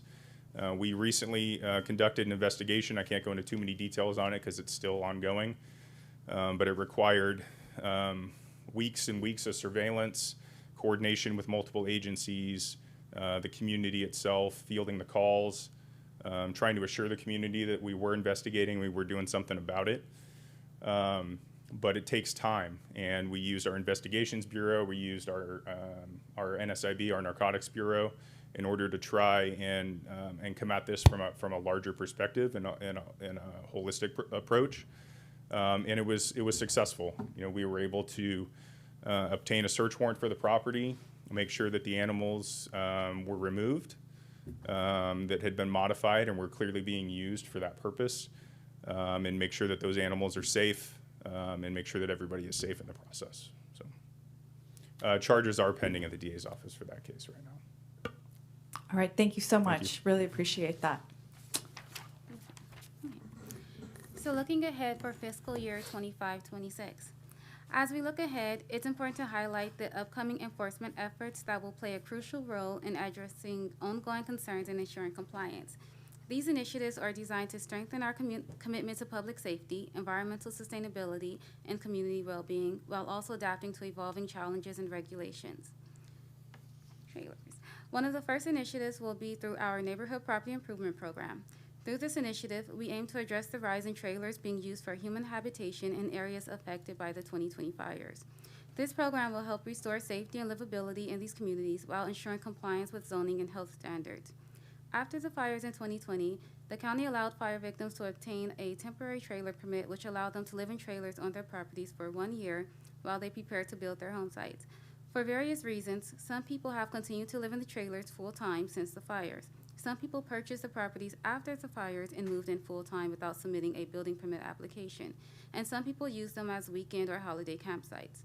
The current use of trailers violates Napa County Code regulations regarding substandard property maintenance, which prohibits the occupancy of trailers and other vehicles on properties, and trailer permitting regulations, which requires people to connect to septic tanks. The division will provide education prior to August 1st, 2025, and enforcement will begin October 1st, 2025, which aligns with the expiration of the 2020 Napa Glass Fire fee waivers. On January 1st, 2026, the division will begin enforcement of Napa County Code Chapter 5.80, which is the Reusable Foodware Ordinance. The ordinance requires food providers providing food and beverages consumed on premises to provide reusable foodware. Foodware provided for off-premises consumption can be reusable or disposable. Disposable foodware is required to be compostable. The code allows for exemptions under Napa County Code 5.80.080, exemptions. PBS Natural Resource staff will continue to provide education to affected businesses prior to January 1st, 2026, which is the effective date. In closing, maintaining the quality of life in Napa County is a shared responsibility, and the Code Compliance Division remains deeply committed to that goal. The Code Compliance Division is committed to working collaboratively with the community. Through a combination of education and enforcement, and with the continued support and partnership of our residents, we strive to resolve violations that could threaten public health, safety, or the environment. Thank you for taking the time to listen to the presentation. We are happy to answer any questions or provide further clarity on any points. Thank you so much, Ms. Robinson-Webb. I'm going to first ask if there's any public comment in the room or on the phone lines for this item. Seeing none, okay, I will bring it back to the board for questions or comments. Supervisor Manfree. Thank you. So I have a couple of things. For code compliance, one of the first things that I noticed when I started in January and February was that I was getting a lot of complaints that were basically buyer beware issues, where someone had bought a house and there was no not adequate information supplied by the realtors or whoever inspected the house, you know, regardless of who hired them, for them to know that they had code compliance problems on their property, and then they only find out when they decide to apply for a remodel or something goes wrong. And I don't know what other, you know, people on this board, if you see the same thing happening, but I'm just wondering if there's any kind of way we could resolve this. I would like to reduce the amount of conflict we see around this, and you know, I would like to request a referral that the staff come back with some information about how we might resolve and reduce the number of those kinds of issues that we're receiving. Thank you, Supervisor Manfree. I would just say to that ditto. So I think that's a great referral. Supervisor Alessio and then Supervisor Gallagher. Exactly. That was top of list for me because just as like you, Supervisor Manfree, I think probably the highest number of issues or complaints that come forward have to do with this. Folks are purchasing homes with the understanding that disclosure is required by the state, and then to come to find out that there's all these code issues, compliance issues, and they are burdened to the point of forcing to sell the property they just purchased and having to disclose that the disclosures to them on lack of code compliance in terms of additions or buildings or changes have occurred, and it's creating great financial harm to people who live here and who are moving to live here. So thank you for that referral. I had that on my list. The other also came up recently, and with the extreme weather events that we have, you know, I'm wondering, do we have an allowance or an exemption of some sort when there's an extreme weather event where it's going to cause severe damage of property for a homeowner, where they can mitigate the harm with whether it be a retaining wall or some other structure to prevent further damage of their property and home without going through the normal process of a permit, and be able to come back and do that at a later time within a certain time that shows that they're trying to be in compliance, but they're also trying to mitigate and prevent further property harm. You know, through the multiple fires that we have fire scars throughout this valley, especially in the steep slopes. I see that a lot. You know, we talk about Mount Veeder and Dry Creek. I've heard it's a moving mountain.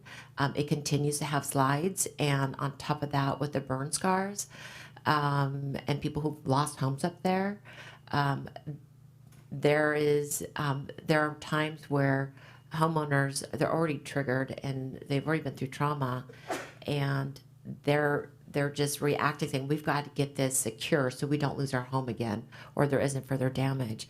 And I'd love to see, if we don't have some kind of compliance or allowance for that, I'd love to see that, us discuss that, and have an opportunity for that. Because unfortunately, we're only going to see more and more weather events, and unfortunately more fires too. So if we can also bring that back and see about an exemption or an allowance, that would be also appreciated. And that's all I have. Thank you, Supervisor Gallagher, and then Supervisor Ramos. Thank you. I just wanted to go piggyback on Supervisor Manfrey, and the ditto around the helping people to understand what their responsibilities are when they buy a new property. I looked at the FAQs and I really appreciate the staff, putting those together, putting together the guide for potential new property owners. The other thing that I know we run into is people don't understand what they can, what activities they can do per their zoning. So I'm kind of wondering if that could be added in as well, because I saw a lot of information about the compliance with building codes, et cetera, making sure you're understanding what you're buying, essentially. But this goes a little bit of a step further. Sometimes we have seen people who purchase properties and then it's like, oh, what can I do on this property? It's like, well, you probably should find out before you purchase the property. So that's a problem as well. So just kind of wondering if there's a way to incorporate that into our FAQs or our guidance as well. And I was, and this is maybe for another time, but I am curious if anybody ever does come in and say, before they purchase, what can I do on my property? I wish people would come in and ask, but I don't know if that happens or not. So yeah, just wanted to add that as another idea for staff to address in their public education campaigns through our website, et cetera. Thank you. Thank you. Supervisor Ramos and then Supervisor Manfrey. Thank you. When it comes to the FAQs, I appreciate that. I think one of the things that really we should look to partnering with the Realtors Association. We've had this problem before. We've dealt with this, Mr. Dooley, on properties dealing with fines that attach based upon code violations. And I appreciate the willingness of everyone wanting to be able to address this as an issue. At the same time, this is not the county's burden. This is a disclosure issue. I think we can definitely make the information available and staff available for people to come in, but this is definitely on that transaction that is taking place outside of the county. I'm going to go and step back, and there's a couple of things. I see you, Mr. Bordona, like you're itching to get to the podium, so I'm just going to go ahead and give you your opportunity. When it comes to kind of next steps and looking on the compliance program, staff report says 47 applied by the was at the 2019 deadline, and 38 have been through the process. Is that correct numbers? That's correct. And yeah, I mentioned 7 earlier. I believe it's 9. Slight rounding error nonetheless. So I would say as someone who, you know, this morning's discussion, and not trying to make council upset, and I'm going to keep my comments limited. Here we are, 6 years past the deadline, and we are still considering compliance program applications. So I think it bears for this board to decide when enough is enough. 6 years is most definitely enough time for good faith compliance. And notwithstanding those that have chosen the courts against us, which they get their own lane when it comes to compliance, I certainly would be interested in staff coming back and giving us an update on who's left, what's the scope of what's left, and for this board to be able to opine whether there is a sunset time to say, come in with all your documents and let's get this done. Because by allowing it to drag on, you know, to Supervisor Alessio's comments earlier today, that is a public trust issue. If we continue to allow these non-compliant operations to continue. So I would definitely be interested in my colleagues' opinions and being able to circle the wagons and bring this one in. The next one, on the foodware ordinance, you mentioned, and I felt this was interesting, you might just want to stay here. You might just want to stay because I'm not sure which one of you, but you talked about code compliance, talking about the foodware ordinance, and going out and starting to enforce this in January. Since we already have environmental health going out to do annualized inspections at restaurants and food purveyors, why wouldn't we include this as part of environmental health checklist from an efficiency standpoint? And then if there's a problem, refer it to code compliance, as opposed to, you know, I think we have the benefit of this is a new program, and to have that outreach and to be able to have staff take an education approach before really the hammer approach, and then that really positions us well to make sure that we're doing this the right way. But I see staff in the back. Did I like take the wind out of your sails? Is this what you're doing anyways, or you like my idea? I'm just going to put that one out there. Yeah, so like with any new ordinance, we usually ease into it as we are with this one.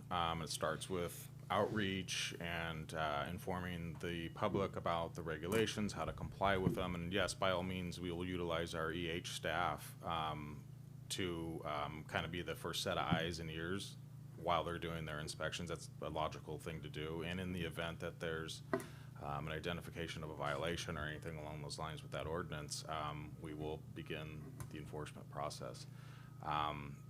The county doesn't have that many facilities in the unincorporated area. I see this as more of a heavier lift on the urban areas, but nonetheless, yeah, we'll utilize all of our staff in a wise way to implement the ordinance.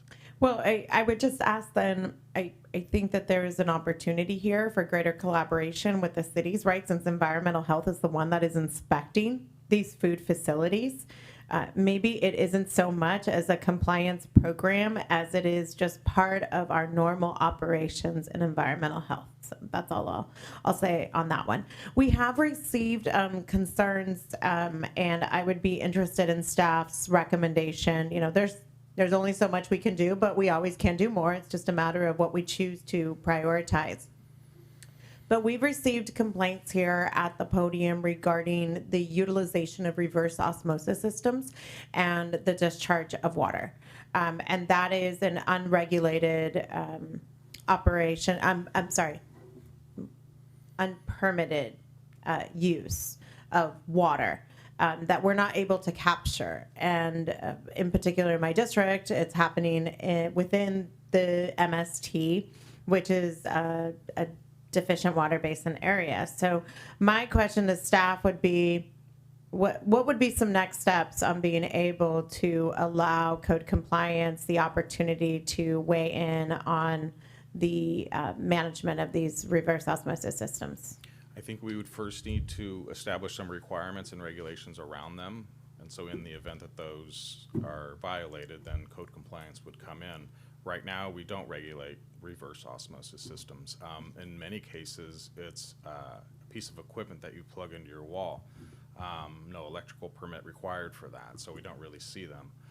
We are in the process of updating Title 13, which is where all our groundwater related items live in our code. And that is anticipated to come before this board later this year as a companion piece to our WA guidelines update. So we'll have an opportunity as part of that update to look into the reverse osmosis. There are two components of that. It's the water use associated with it. So if a given parcel, particularly in the MST, is allotted a certain amount, but it doesn't take into consideration the use of a reverse osmosis system, you could see a potential doubling of the use of the water, and we wouldn't know about it. Moreover, there's the byproduct, the highly concentrated byproduct, the water that's filtered out, that can contain various things that could be harmful to creeks or the environment in general. That's something that we've talked with the Water Board on, and we'll work with them from that perspective as part of our update to Title 13. Thank you. I certainly am interested in having those updates to Title 13, look at reverse osmosis. I think we really, we have been investing not just an incredible amount of general funds but of staff time and effort to be able to really look at our groundwater management in a different way. And so to not have all the tools available for us to be able to go into this space doesn't serve us well and doesn't lend to confidence in what it is that we're trying to do from other water management, other water management and sustainable uses. So I certainly would look forward to that, and I'm going to go ahead and throw that out. That's me saying referral. Hopefully there's agreement in that. The next one goes to the presentation we received, the section regarding roosters. And when I feel like I've been talking about roosters way too long. In my city council capacity, in American Canyon, we passed a rooster keeping ordinance. And it was intended back in the day for all of the jurisdictions within Napa County to be on the same page regarding a rooster ordinance. It did not happen at the last minute here at the County of Napa. American Canyon has a scaled 0 to 1 to 4, so less than half an acre, 0 roosters, 0.5 to 1.5 acres, 1 rooster, greater than 1.5 acres, 4 roosters. And the county, given the ability to have up to 100 roosters, sure does lend itself to these pockets of rooster keeping happening in primarily, I certainly see it in my district. And when it does occur, as Sergeant Walsh said, it's a real nuisance to neighbors. So when it comes to this, I think we're at a point, and for my colleagues' consideration, and I open it up, there is, as an avid chicken person, like self-disclosed crazy chicken lady, you all know, there are appropriate uses and needs for roosters. But under no circumstances do I see any of these operations within Napa County justifying 100 roosters, nor blades, nor tethering, nor wads of cash as we have seen in recent cases. Beyond that, I'm incredibly concerned about employee safety, knowing that this is going on, and knowing that the surrounding areas definitely have a stricter approach to rooster keeping. I certainly would welcome a discussion with my colleagues if you'd be in favor of looking at drawing down this number. Personally, I think that the scaling approach of American Canyon would be appropriate, but I would welcome any discussion in terms of modifying this ordinance. Thank you, Supervisor Ramos. Supervisor Manfree, and then Supervisor Gallagher. Okay, great. Well, good segue because I wanted to get around to the rooster discussion also. So I have been a rural resident in Napa County for a lot of my life, and one rooster is a lot. I know that because we have one rooster and he's plenty. So, so another thing about having a high density of any kind of chicken or fowl is that that when you're living, you know, if you're operating that kind of thing, it's something that attracts predators, and it's something where the people operating it are very likely to try to control those predators. And so now you don't not only have, you know, whatever situation is going on with the fowl, but you're trapping and killing predators, which, you know, are being attracted to what's effectively like a bait trap for them being drawn in to this site, which is not desirable in my view. And then you're also getting a lot of nitrogen loading. Anybody who's ever put chicken manure on their garden knows that it's powerful stuff. It is full of nitrogen. It's what they initially made gunpowder out of. So, so this has add-on effects that we hadn't discussed yet, but generally I'm very supportive of controlling this issue. It actually baffles me that this continues to be an issue here, because it has been for quite a while, and I've even seen it in my neighborhood. It doesn't only happen south of the city of Napa. So, so yeah, I'm very supportive of reviewing and tightening our rooster ordinance and aligning it with other jurisdictions. And then there's something else, but come back to me. Okay, will do. So, but what I'm hearing is a support for this idea of referral on roosters. Supervisor Gallagher. Yeah, I just chiming in on roosters. We do have problems in my district and get a lot of complaints. I think Deputy Walsh did a great job of outlining all of the different issues, criminality, public health, public safety, safety of our code compliance staff. So really, really important. It is kind of baffling to get my head around the fact that we can have 100 roosters in the unincorporated area. There is the scaling in American Canyon, but the other cities in town, none are allowed. And in our surrounding counties, up to 4. So it's just way out of proportion, and I can only imagine that we're attracting, this activity to our small little county because we are so permissive. It really doesn't make any sense. So I'm very, very much supportive of bringing that number down and doing whatever else we need to do in the ordinance to address all of the different issues that happen because of the way our ordinance looks right now. I wanted to say something really quick about the reusable foodware ordinance, and this is just kind of an aside. We're going to be enforcing in January 2026. I think the county really needs to set an example. We're not a food establishment. It's not going to pertain to us. And it's also really important to remember this isn't, the city of Napa doesn't have this ordinance. So this is really only in the unincorporated area, and I believe Calistoga has an ordinance. Love to see something in the city of Napa. That's where so many of our restaurants are. So unfortunately, we're not going to be able to, help enforce that in the city of Napa. We can, of course, be doing education, I would imagine, just, best practice kind of thing. But it would necessitate the city passing some kind of a similar ordinance for us to get at those food establishments. But in terms of the county setting a good example, I think we shouldn't be purchasing disposable foodware items. We should only be purchasing compostable, recyclable, or reusable for any use in our offices, programs, or events. So something to maybe talk about in the future. But yeah, I think very importantly, the rooster ordinance, and I'll just stop there for now. Great, thank you. I am going to say a couple of things and then give Supervisor Alessio and Supervisor Ramos another chance also.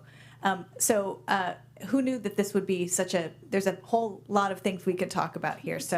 But I want to begin my comments with a thank you to your whole staff. This is really challenging work. We have a lot of jobs in the county that are tough, and the code compliance work is some of the toughest because your teams have to go tell residents that things are not going well and help them along the path to come into compliance. So please communicate that to the staff. I also, I think ditto is about all I need to say on the residential code compliance issues. I like this idea of partnering with realtors too, and I think we need to encourage that activity too. On the compliance program, I think this is a challenging one, and having met with many of those wineries, they're facing big expenses in doing the upgrades that they need to do. And for the small family-owned wineries, the road standards, for example, are significantly tougher. So I'd like to look at options that take into account the big financial obligations involved. And I think we need to work with whoever we have left to offer some set of creative solutions as much as we can. At the same time, acknowledging your point, Supervisor Ramos, that we need to be able to get through this. And then I also wanted to support the idea of an ordinance on reverse osmosis. I think it's really important in the groundwater space that we're asking residents to, monitor and do all the conservation work that we're asking our growers to do. And I think being able to take a stand on reverse osmosis could help with that. So with that, I will turn it to Supervisor Alessio, and then we'll go to Supervisor Ramos, and then back to Supervisor Gallagher. This is such a fun topic. We're really into it here. I do have a history with hens and accidental roosters. So we didn't know they were roosters until they got old enough. And as a kid, I was sleeping in my backyard, and I thought somebody was killing a woman next door because I was sleeping outside on the summer night. It was actually a rooster, a hen or a chicken that gets old enough to do their first kind of crow, and it's very scary, actually. I thought somebody was getting murdered, but it was a rooster. And so we moved that rooster out of the area because it was in the city of Napa. I'm telling you a whole family story. And I will tell you the hens became a handful too. Just in all fairness to roosters, hens can be a lot too, especially if you get one hen with a bad attitude. Because then they all start picking up the bad attitude, which has been a life lesson for me. So I definitely agree with the comments that have been made about the code enforcement and limitations on roosters. I'm baffled again today. Second time I'm baffled that you can have 100 roosters anywhere. And I didn't realize that was such a still illegal activity that was going on. I have not seen that in my district or had any reports on that. So we need to resolve that quickly. In regards to the buyer beware, again,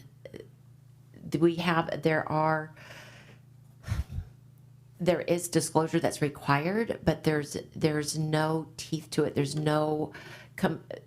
nothing going back to the person who sold the home that makes them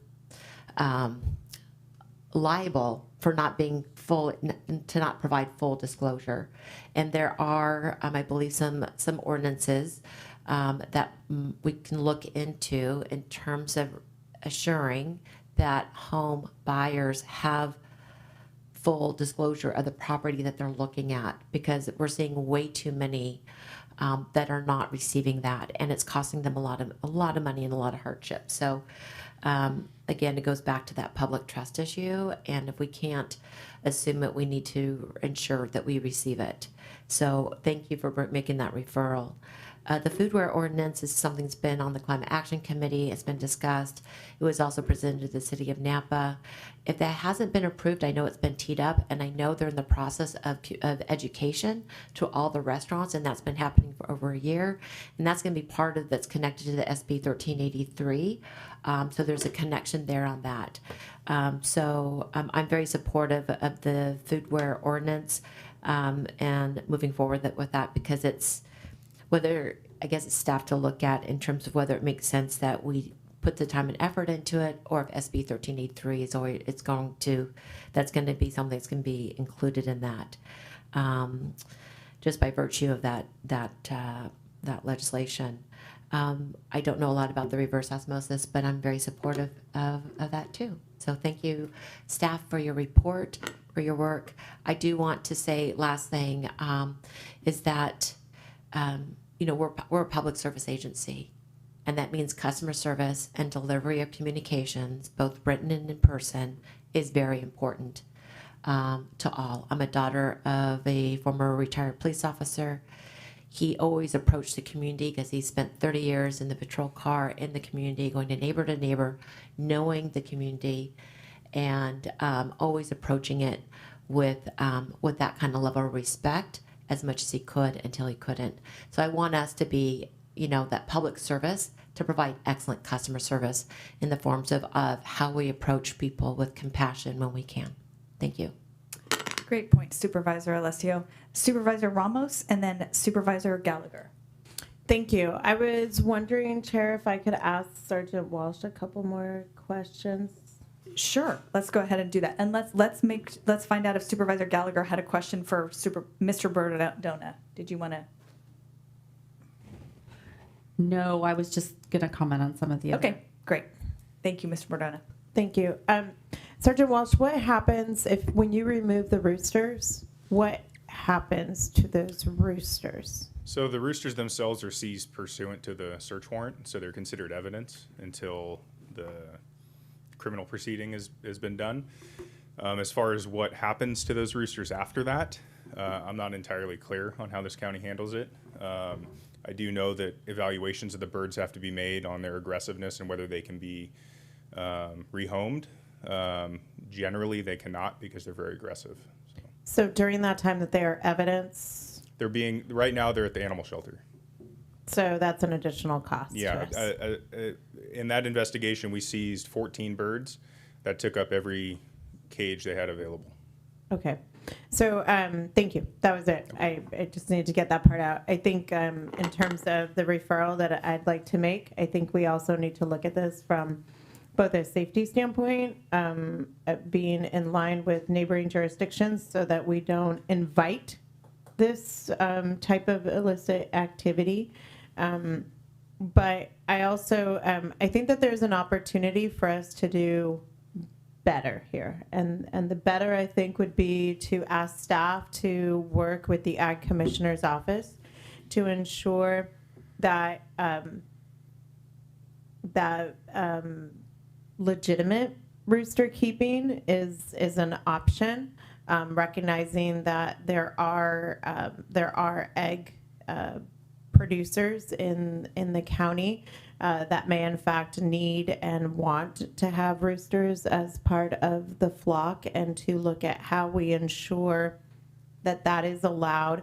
Our current ordinance does have FFA and 4-H and legitimate poultry hobbyist exception, but I think we need to look at that. As someone who sits on 4-H, no 4-H kid should have more than 4 roosters. That's just not needed. If you are going beyond that, I think that really does enter the space of commercial activity, and so we need to look at this perhaps from a use perspective standpoint of anything in excess of what we might want to be in line with neighboring jurisdictions for it to be a use permit, or to have some legitimate 4-H or FFA exemption, but at the same time engage CDFA, because CDFA has, although not outstanding, they do have some parameters regarding hen and rooster keeping, and to ensure that we do have compliance with CDFA within our ordinance. As Sergeant Walsh said, avian flu still continues to be a very big consideration. Feathers aren't going to the fair this year because of avian flu. So I think there's work for us to be done, and I would like that to be part of the referral as well. Thank you. Thank you. Supervisor Gallagher. Thank you. Yes, I agree with Supervisor Ramos around adding the use permit piece, and also the referral on the reverse osmosis. And I did want to comment regarding the use permit compliance program. You know, I understand that it's been a long road, fires, COVID, et cetera, but to point out it has been 6 years, and you know, we've had a lot of people over 40 or whatever come in and go through the process, spend a lot of money, time, resources to get their permits updated and to come into compliance, and it's not really equitable for these outstanding ones to just continue to operate illegally. You know, and I noticed in the staff report you said, you know, there were just some that continue to operate without meeting requirements despite staff's numerous and ongoing efforts to support applicants through the process. How many of those do you think we have that, you know, just are really like, they're not going anywhere? We have 3 that have seemingly stalled out. Do those involve lawsuits, all 3 of those? Yeah, to varying degrees. Okay, so and then the other 5 are, you know, struggling to get over the finish line. A lot of the impediments, if you will, are the infrastructure improvements that are triggered and the cost of them. Oftentimes, it's the road and street standards and the associated widths. All that translates into the width of the pavement and the cost associated with that, the left turn lane. And in some cases, they're asking for things that simply can't be supported by the parcel. Right. So, you know. Yeah, it puts everybody in a bit of a tough place. But I do think it's worth noting that the other 40 some odd have done the work. And we can't just kind of let it go and never end the program. So we do need to have a date, I think, in mind and do whatever we have to do to work toward that, because it's just not equitable at this point. Yeah, I don't disagree at all. So yeah, the good thing is that this wouldn't be taking away somebody's use permit. It would just simply be saying something along the lines of you just need to revert back to your approved levels, and you can continue to do that. And I suppose if you want to modify your permit, you can continue to pursue that. It just wouldn't be in the context of the code compliance program. So all the work that come in with a regular modification. Right, all the work that's been done and the money associated with that will not be lost. So, exactly. Okay. So thanks, Mr. Borda. Can I ask if I Sure. can provide a summary? Mr. Bordona, please, opine. So I guess this will teach me to bring a code compliance update. It seems I'm walking away with some work, but it's all important. It's all important work nonetheless. So I'm hearing a consensus on reverse osmosis as part of Title 13 updates. I'm hearing addressing the rooster issue, not only from perspective of the nuisance associated with just roosters in general, but also from some of the information that we heard from the sheriff. We'll be working with the Ag Commissioner's office on that. We're not experts in roosters, we're just land use people, but nonetheless, we'll bring that forward. I'm also hearing a sunset on the code compliance program, a potential sunset on the compliance program. Let me just get my notes here. Chair Cottrell, can I rephrase? It's Bradford. Bratton, go ahead. So I heard a number of referrals, and so all those items will come back to the board for discussion. No action is being taken on those today, but I'll let Mr. Bordona go through the other 2 without remarking about where the board's leaning one way or the other. Thank you. And foodware ordinance outreach. And did I miss anything? Yeah. Oh, right. Yes, we will do everything we can to inform people that want to be informed, and work with the realtors and see if we can move the needle on that issue. All right. Thank you so much. Thank you to the team for being here today and presenting, and to the board for a good discussion. We started with mussels and are ending with roosters. So, and now it's time. Yeah. So we, Ms. Bratton, I will turn it over to you to ask you to. We will skip over 11 and go to item number 12 at this time. Yes, the board will be recessing into closed session. Existing litigation, the name of the case is Min-Tron versus County of Napa. And I'd recommend that we adjust our return time to 1:20, just to give the board enough. I'm going to round it up and say 1:30. So Okay. thank you very much. Okay, so we will be back in this room in public session at 1:30. Thank you.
Sorry for my technicality.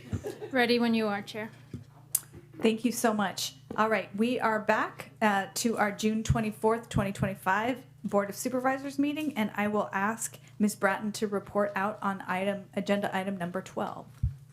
Thank you. The board met today in closed session in the matter of Mintron versus Napa County. There is no reportable action taken. The board gave direction to council. Thank you. And so now we will return to item 11A to adopt a resolution adopting the recommended budget of the county for fiscal year 25-26 and adopt a resolution amending the table and index of classes. I will go ahead and open up the public hearing and ask for the staff report. Thank you, Madam Chair, members of the board. If you don't mind, I'm going to handle this and I'll kick it back to the board. This is typically an item that involves the auditor controller. Tracy, I think, is on a plane to Wisconsin as we speak, but we have spoken and she's fine with me handling the item and everything's copacetic. Put a bookend on our budget process this year. We are seeking your board's adoption of this recommended budget for the next fiscal year. We have in previous hearings, I talked about how difficult the work is putting together a budget of this size and scope. And so again, I would be remiss if I didn't thank everybody that were involved with this, the department heads, county staff, particularly department fiscal staff, and then I want to thank the CEO's budget staff as well. I also want to thank your board for your leadership and support. And that's very important. I want to thank you for all of your questions and input on this budget. It was all value added, and it makes this process better. It'll make our budgets better as we go into the future. And I also wanted to thank the public, members of the public who came and provided remarks and asked questions and made requests. I want to put out a reminder that they don't have to wait until June to come and give a request. My office is open, as are yours, I know. My doors are open to the members of the public anytime during the year. Come meet with us, talk to us about things that are important to you. And I will just reiterate that the recommendation before you is focused on building and sustaining a stable and resilient organization formed by long-term planning and understanding of current economic conditions. It's a $967 million budget, structurally balanced, maintaining strong and best practice levels of reserves for emergency use, healthy fund balance for fiscal and operational uncertainty, sets aside significant investment for capital improvement, and continues to support core services while also making strategic investments in long-term priorities. And with that, I'll turn it back over to you, Madam Chairwoman, and we're here to answer any questions you might have. Thank you so much, and glad to hear that our auditor controller is on her way to do something fun, hopefully in Wisconsin. I want to go ahead and open ask for any public comment. We are continuing this. The public hearing has been continued to be opened. Is there anyone to make public comment on this item? Okay. I will close the public hearing and I will bring it back to the board for any questions or discussions. And while people are coming up with potential questions, I wanted to just say thank you so much to all of the staff who's worked on this. As you point out, this is something that takes a lot of time and coordination between the departments, and particularly Mr. Buzlich and Ms. Craig. You guys did a great job, so thank you for that. And I will... Supervisor Ramos, I believe did you have a question or a follow-up on one of the items? Yes, thank you. On non-operating revenues for Measure I, if we received correspondence, and I believe it was attached to the agenda earlier today by the clerk's office, but if we could just have the results of the question I referred over to County Council shared with everyone. Thank you. Yes. So good afternoon, Jennifer Palmer, Director of Housing and Community Services. For just a quick reminder of what this issue is. So this is regarding Fund 2400, which is the 1% transient occupancy tax. It's non-operating Special revenue fund, for anybody who actually wants to look in their budget book, this is on page 341.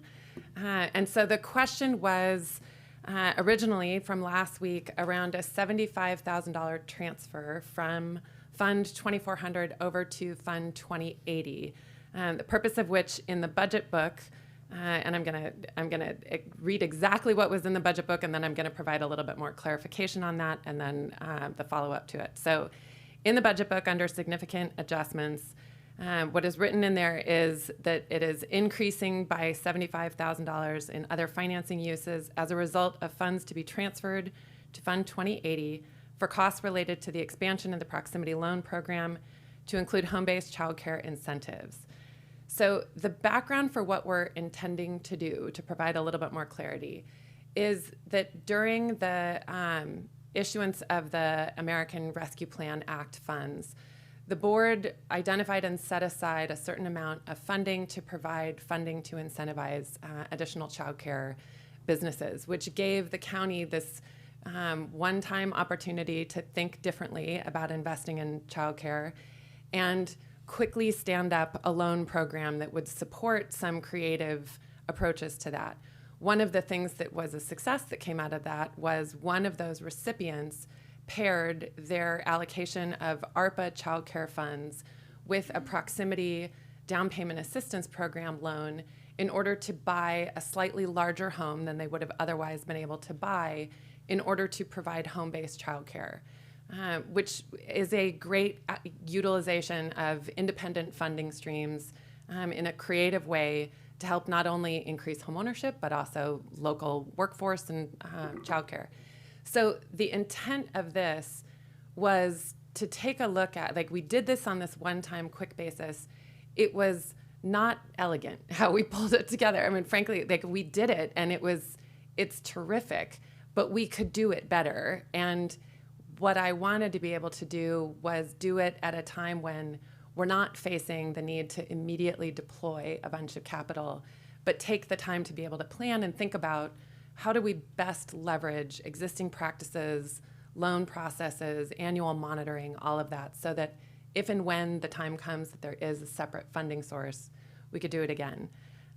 So that's the intent. And rather than using affordable housing funds, I mean, the reason for TOT versus the affordable housing impact fee funds is simply that we don't have as many demands on the TOT funding right now as we do on the affordable housing fund.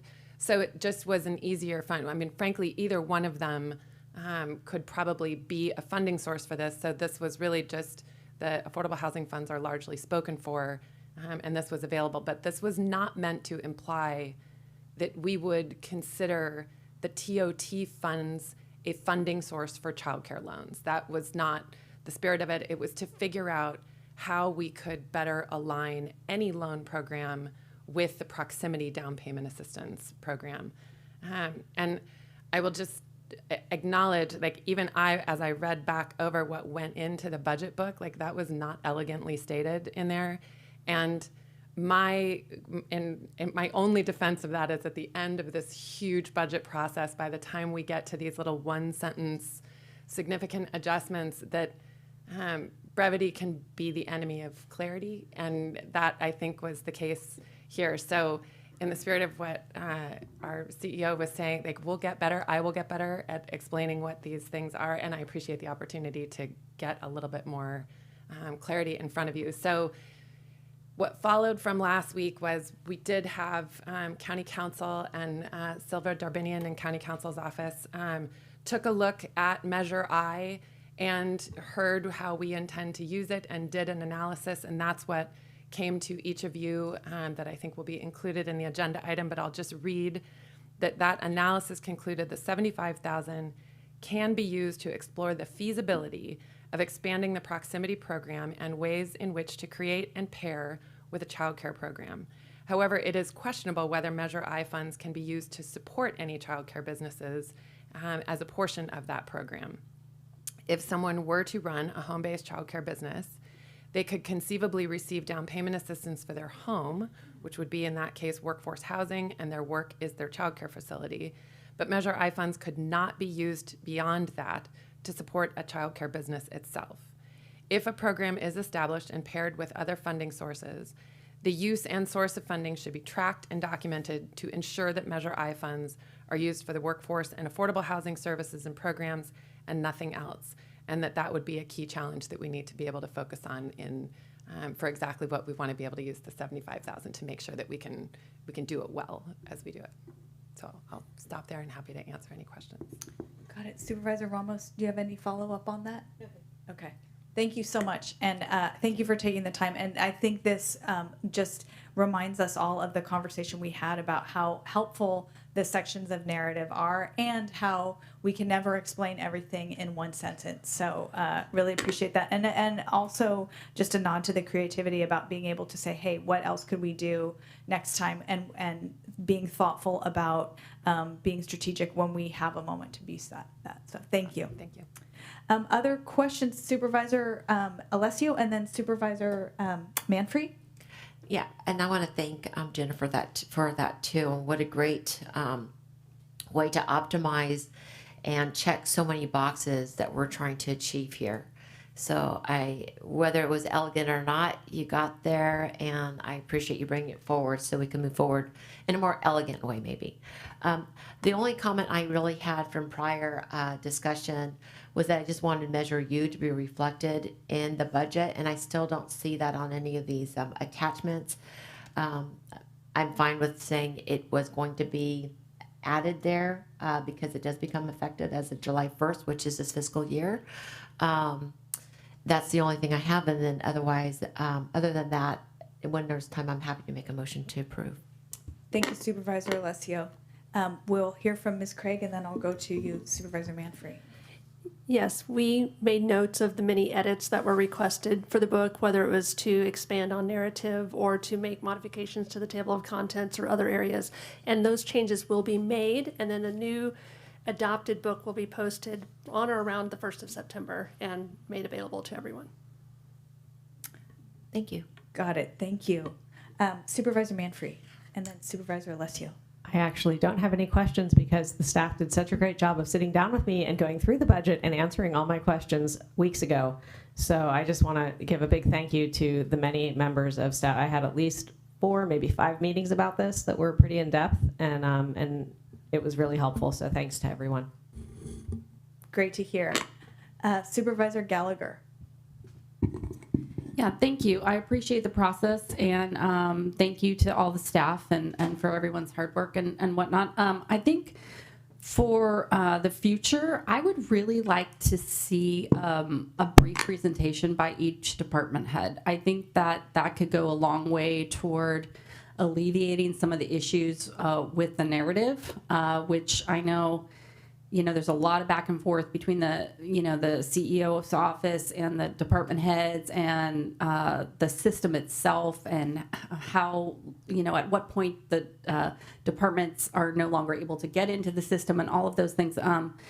And so there is a point at which things cannot be changed. And then the book gets published, et cetera, right? And Ms. Craig. And I think that if the department's heads each had an opportunity to present at our budget hearings, they could clear a lot of that up right then and there, rather than sort of us digging through and finding, things that we have questions on. I think it could just maybe be preventative, but also I think that it's our one opportunity to really hear and understand each department in terms of the budget and how they are doing, how the work supports them doing, how the budget supports them doing their work and meeting their goals of each department. And I think we should incorporate that in some way. I think we lose something when we don't have that. So just a comment. Thank you for that feedback. I think that's a really interesting idea. I think you could also do it. One of the takeaways I had is, I think, again, having the 2 budget meetings is really helpful. I think my suggestion for next year is that we don't try to recreate the same ground, but we say we're going to cover A through M and N through Z type of thing. And I think we could also do something where we allocate time for each department presentation. And then if the board has questions beyond that, we could say, you could go meet with the person or bring that back or something. So there's a way to frame it so that it doesn't get overly onerous in terms of time. And then I appreciated the public comment that we had during the budget presentation. I think what I was hearing was members of the public feel like this has been a more transparent, open process. And I think there's also interest in saying, just to your point, CEO Alsop, about, the budget isn't a once a year thing, it's a year round process. And so I think people are interested in knowing other points they could engage in too. And so when we have other issues that come before us that are kind of tracking the development of next year's budget, I think it would be worth flagging for members of the public there too. So with that, I will, if there are no other comments at this point, I will go ahead and Supervisor Alessio, you'd said you were willing to make a motion? Yes. And first I want to express my appreciation for everybody on the dais, my colleagues here, all the supervisors, very helpful, especially Supervisor Ramos with your many years of the budget binder. That was really helpful, all your post-it notes. Again, it was a tutorial in that way. Thank you, staff. Thank you, CEO Alsop also. I know there's a lot of behind the scenes work, in-depth work with every department. I do like the idea that Supervisor Gallagher brought forward. I just think it would be helpful for us, and again, the public, but again, for us to be, good stewards and be able to communicate more on the budget items. But with that said, I want to last comment I want to say is I really appreciate the philosophy and the approach our CEO took. This is a budget that is practical. It's reserved. It's holding back. It's not adding any staff. It's not adding anything more to our budget at this time. It's really saying, let's stand here. Not stand back, but let's kind of hold ground here as we see how things pan out over the next 6 to 12 months. And I really appreciate our CEO leading us in that direction and the entire county departments, because we can all come up with things that we would like more of, but this is just not the time. So thank you, CEO, also for that. So with that said, I'd like to make a motion to adopt a resolution adopting the recommended budget of the county for fiscal year 25-26 and adopt a resolution amending the table and index of classes. Chair Cottrell. There's a correction memo on the second resolution, so if that's part of your motion, just wanted to... to amend, to make that adopt the resolution as corrected by the... Adopt the resolution as corrected. Thank you very much. Thank you. Okay, so there is a motion by Supervisor Alessio to adopt the recommended budget and the corrected resolution that amends the table and index of classes. Is there a second? Second by Supervisor Gallagher. All those in favor? Aye. Aye. Motion carries unanimously. Thank you, everyone. All right, and with that brings us to item 13, our adjournment. Our next regular meeting is Tuesday, July 22nd at 9 a.m. Thanks all.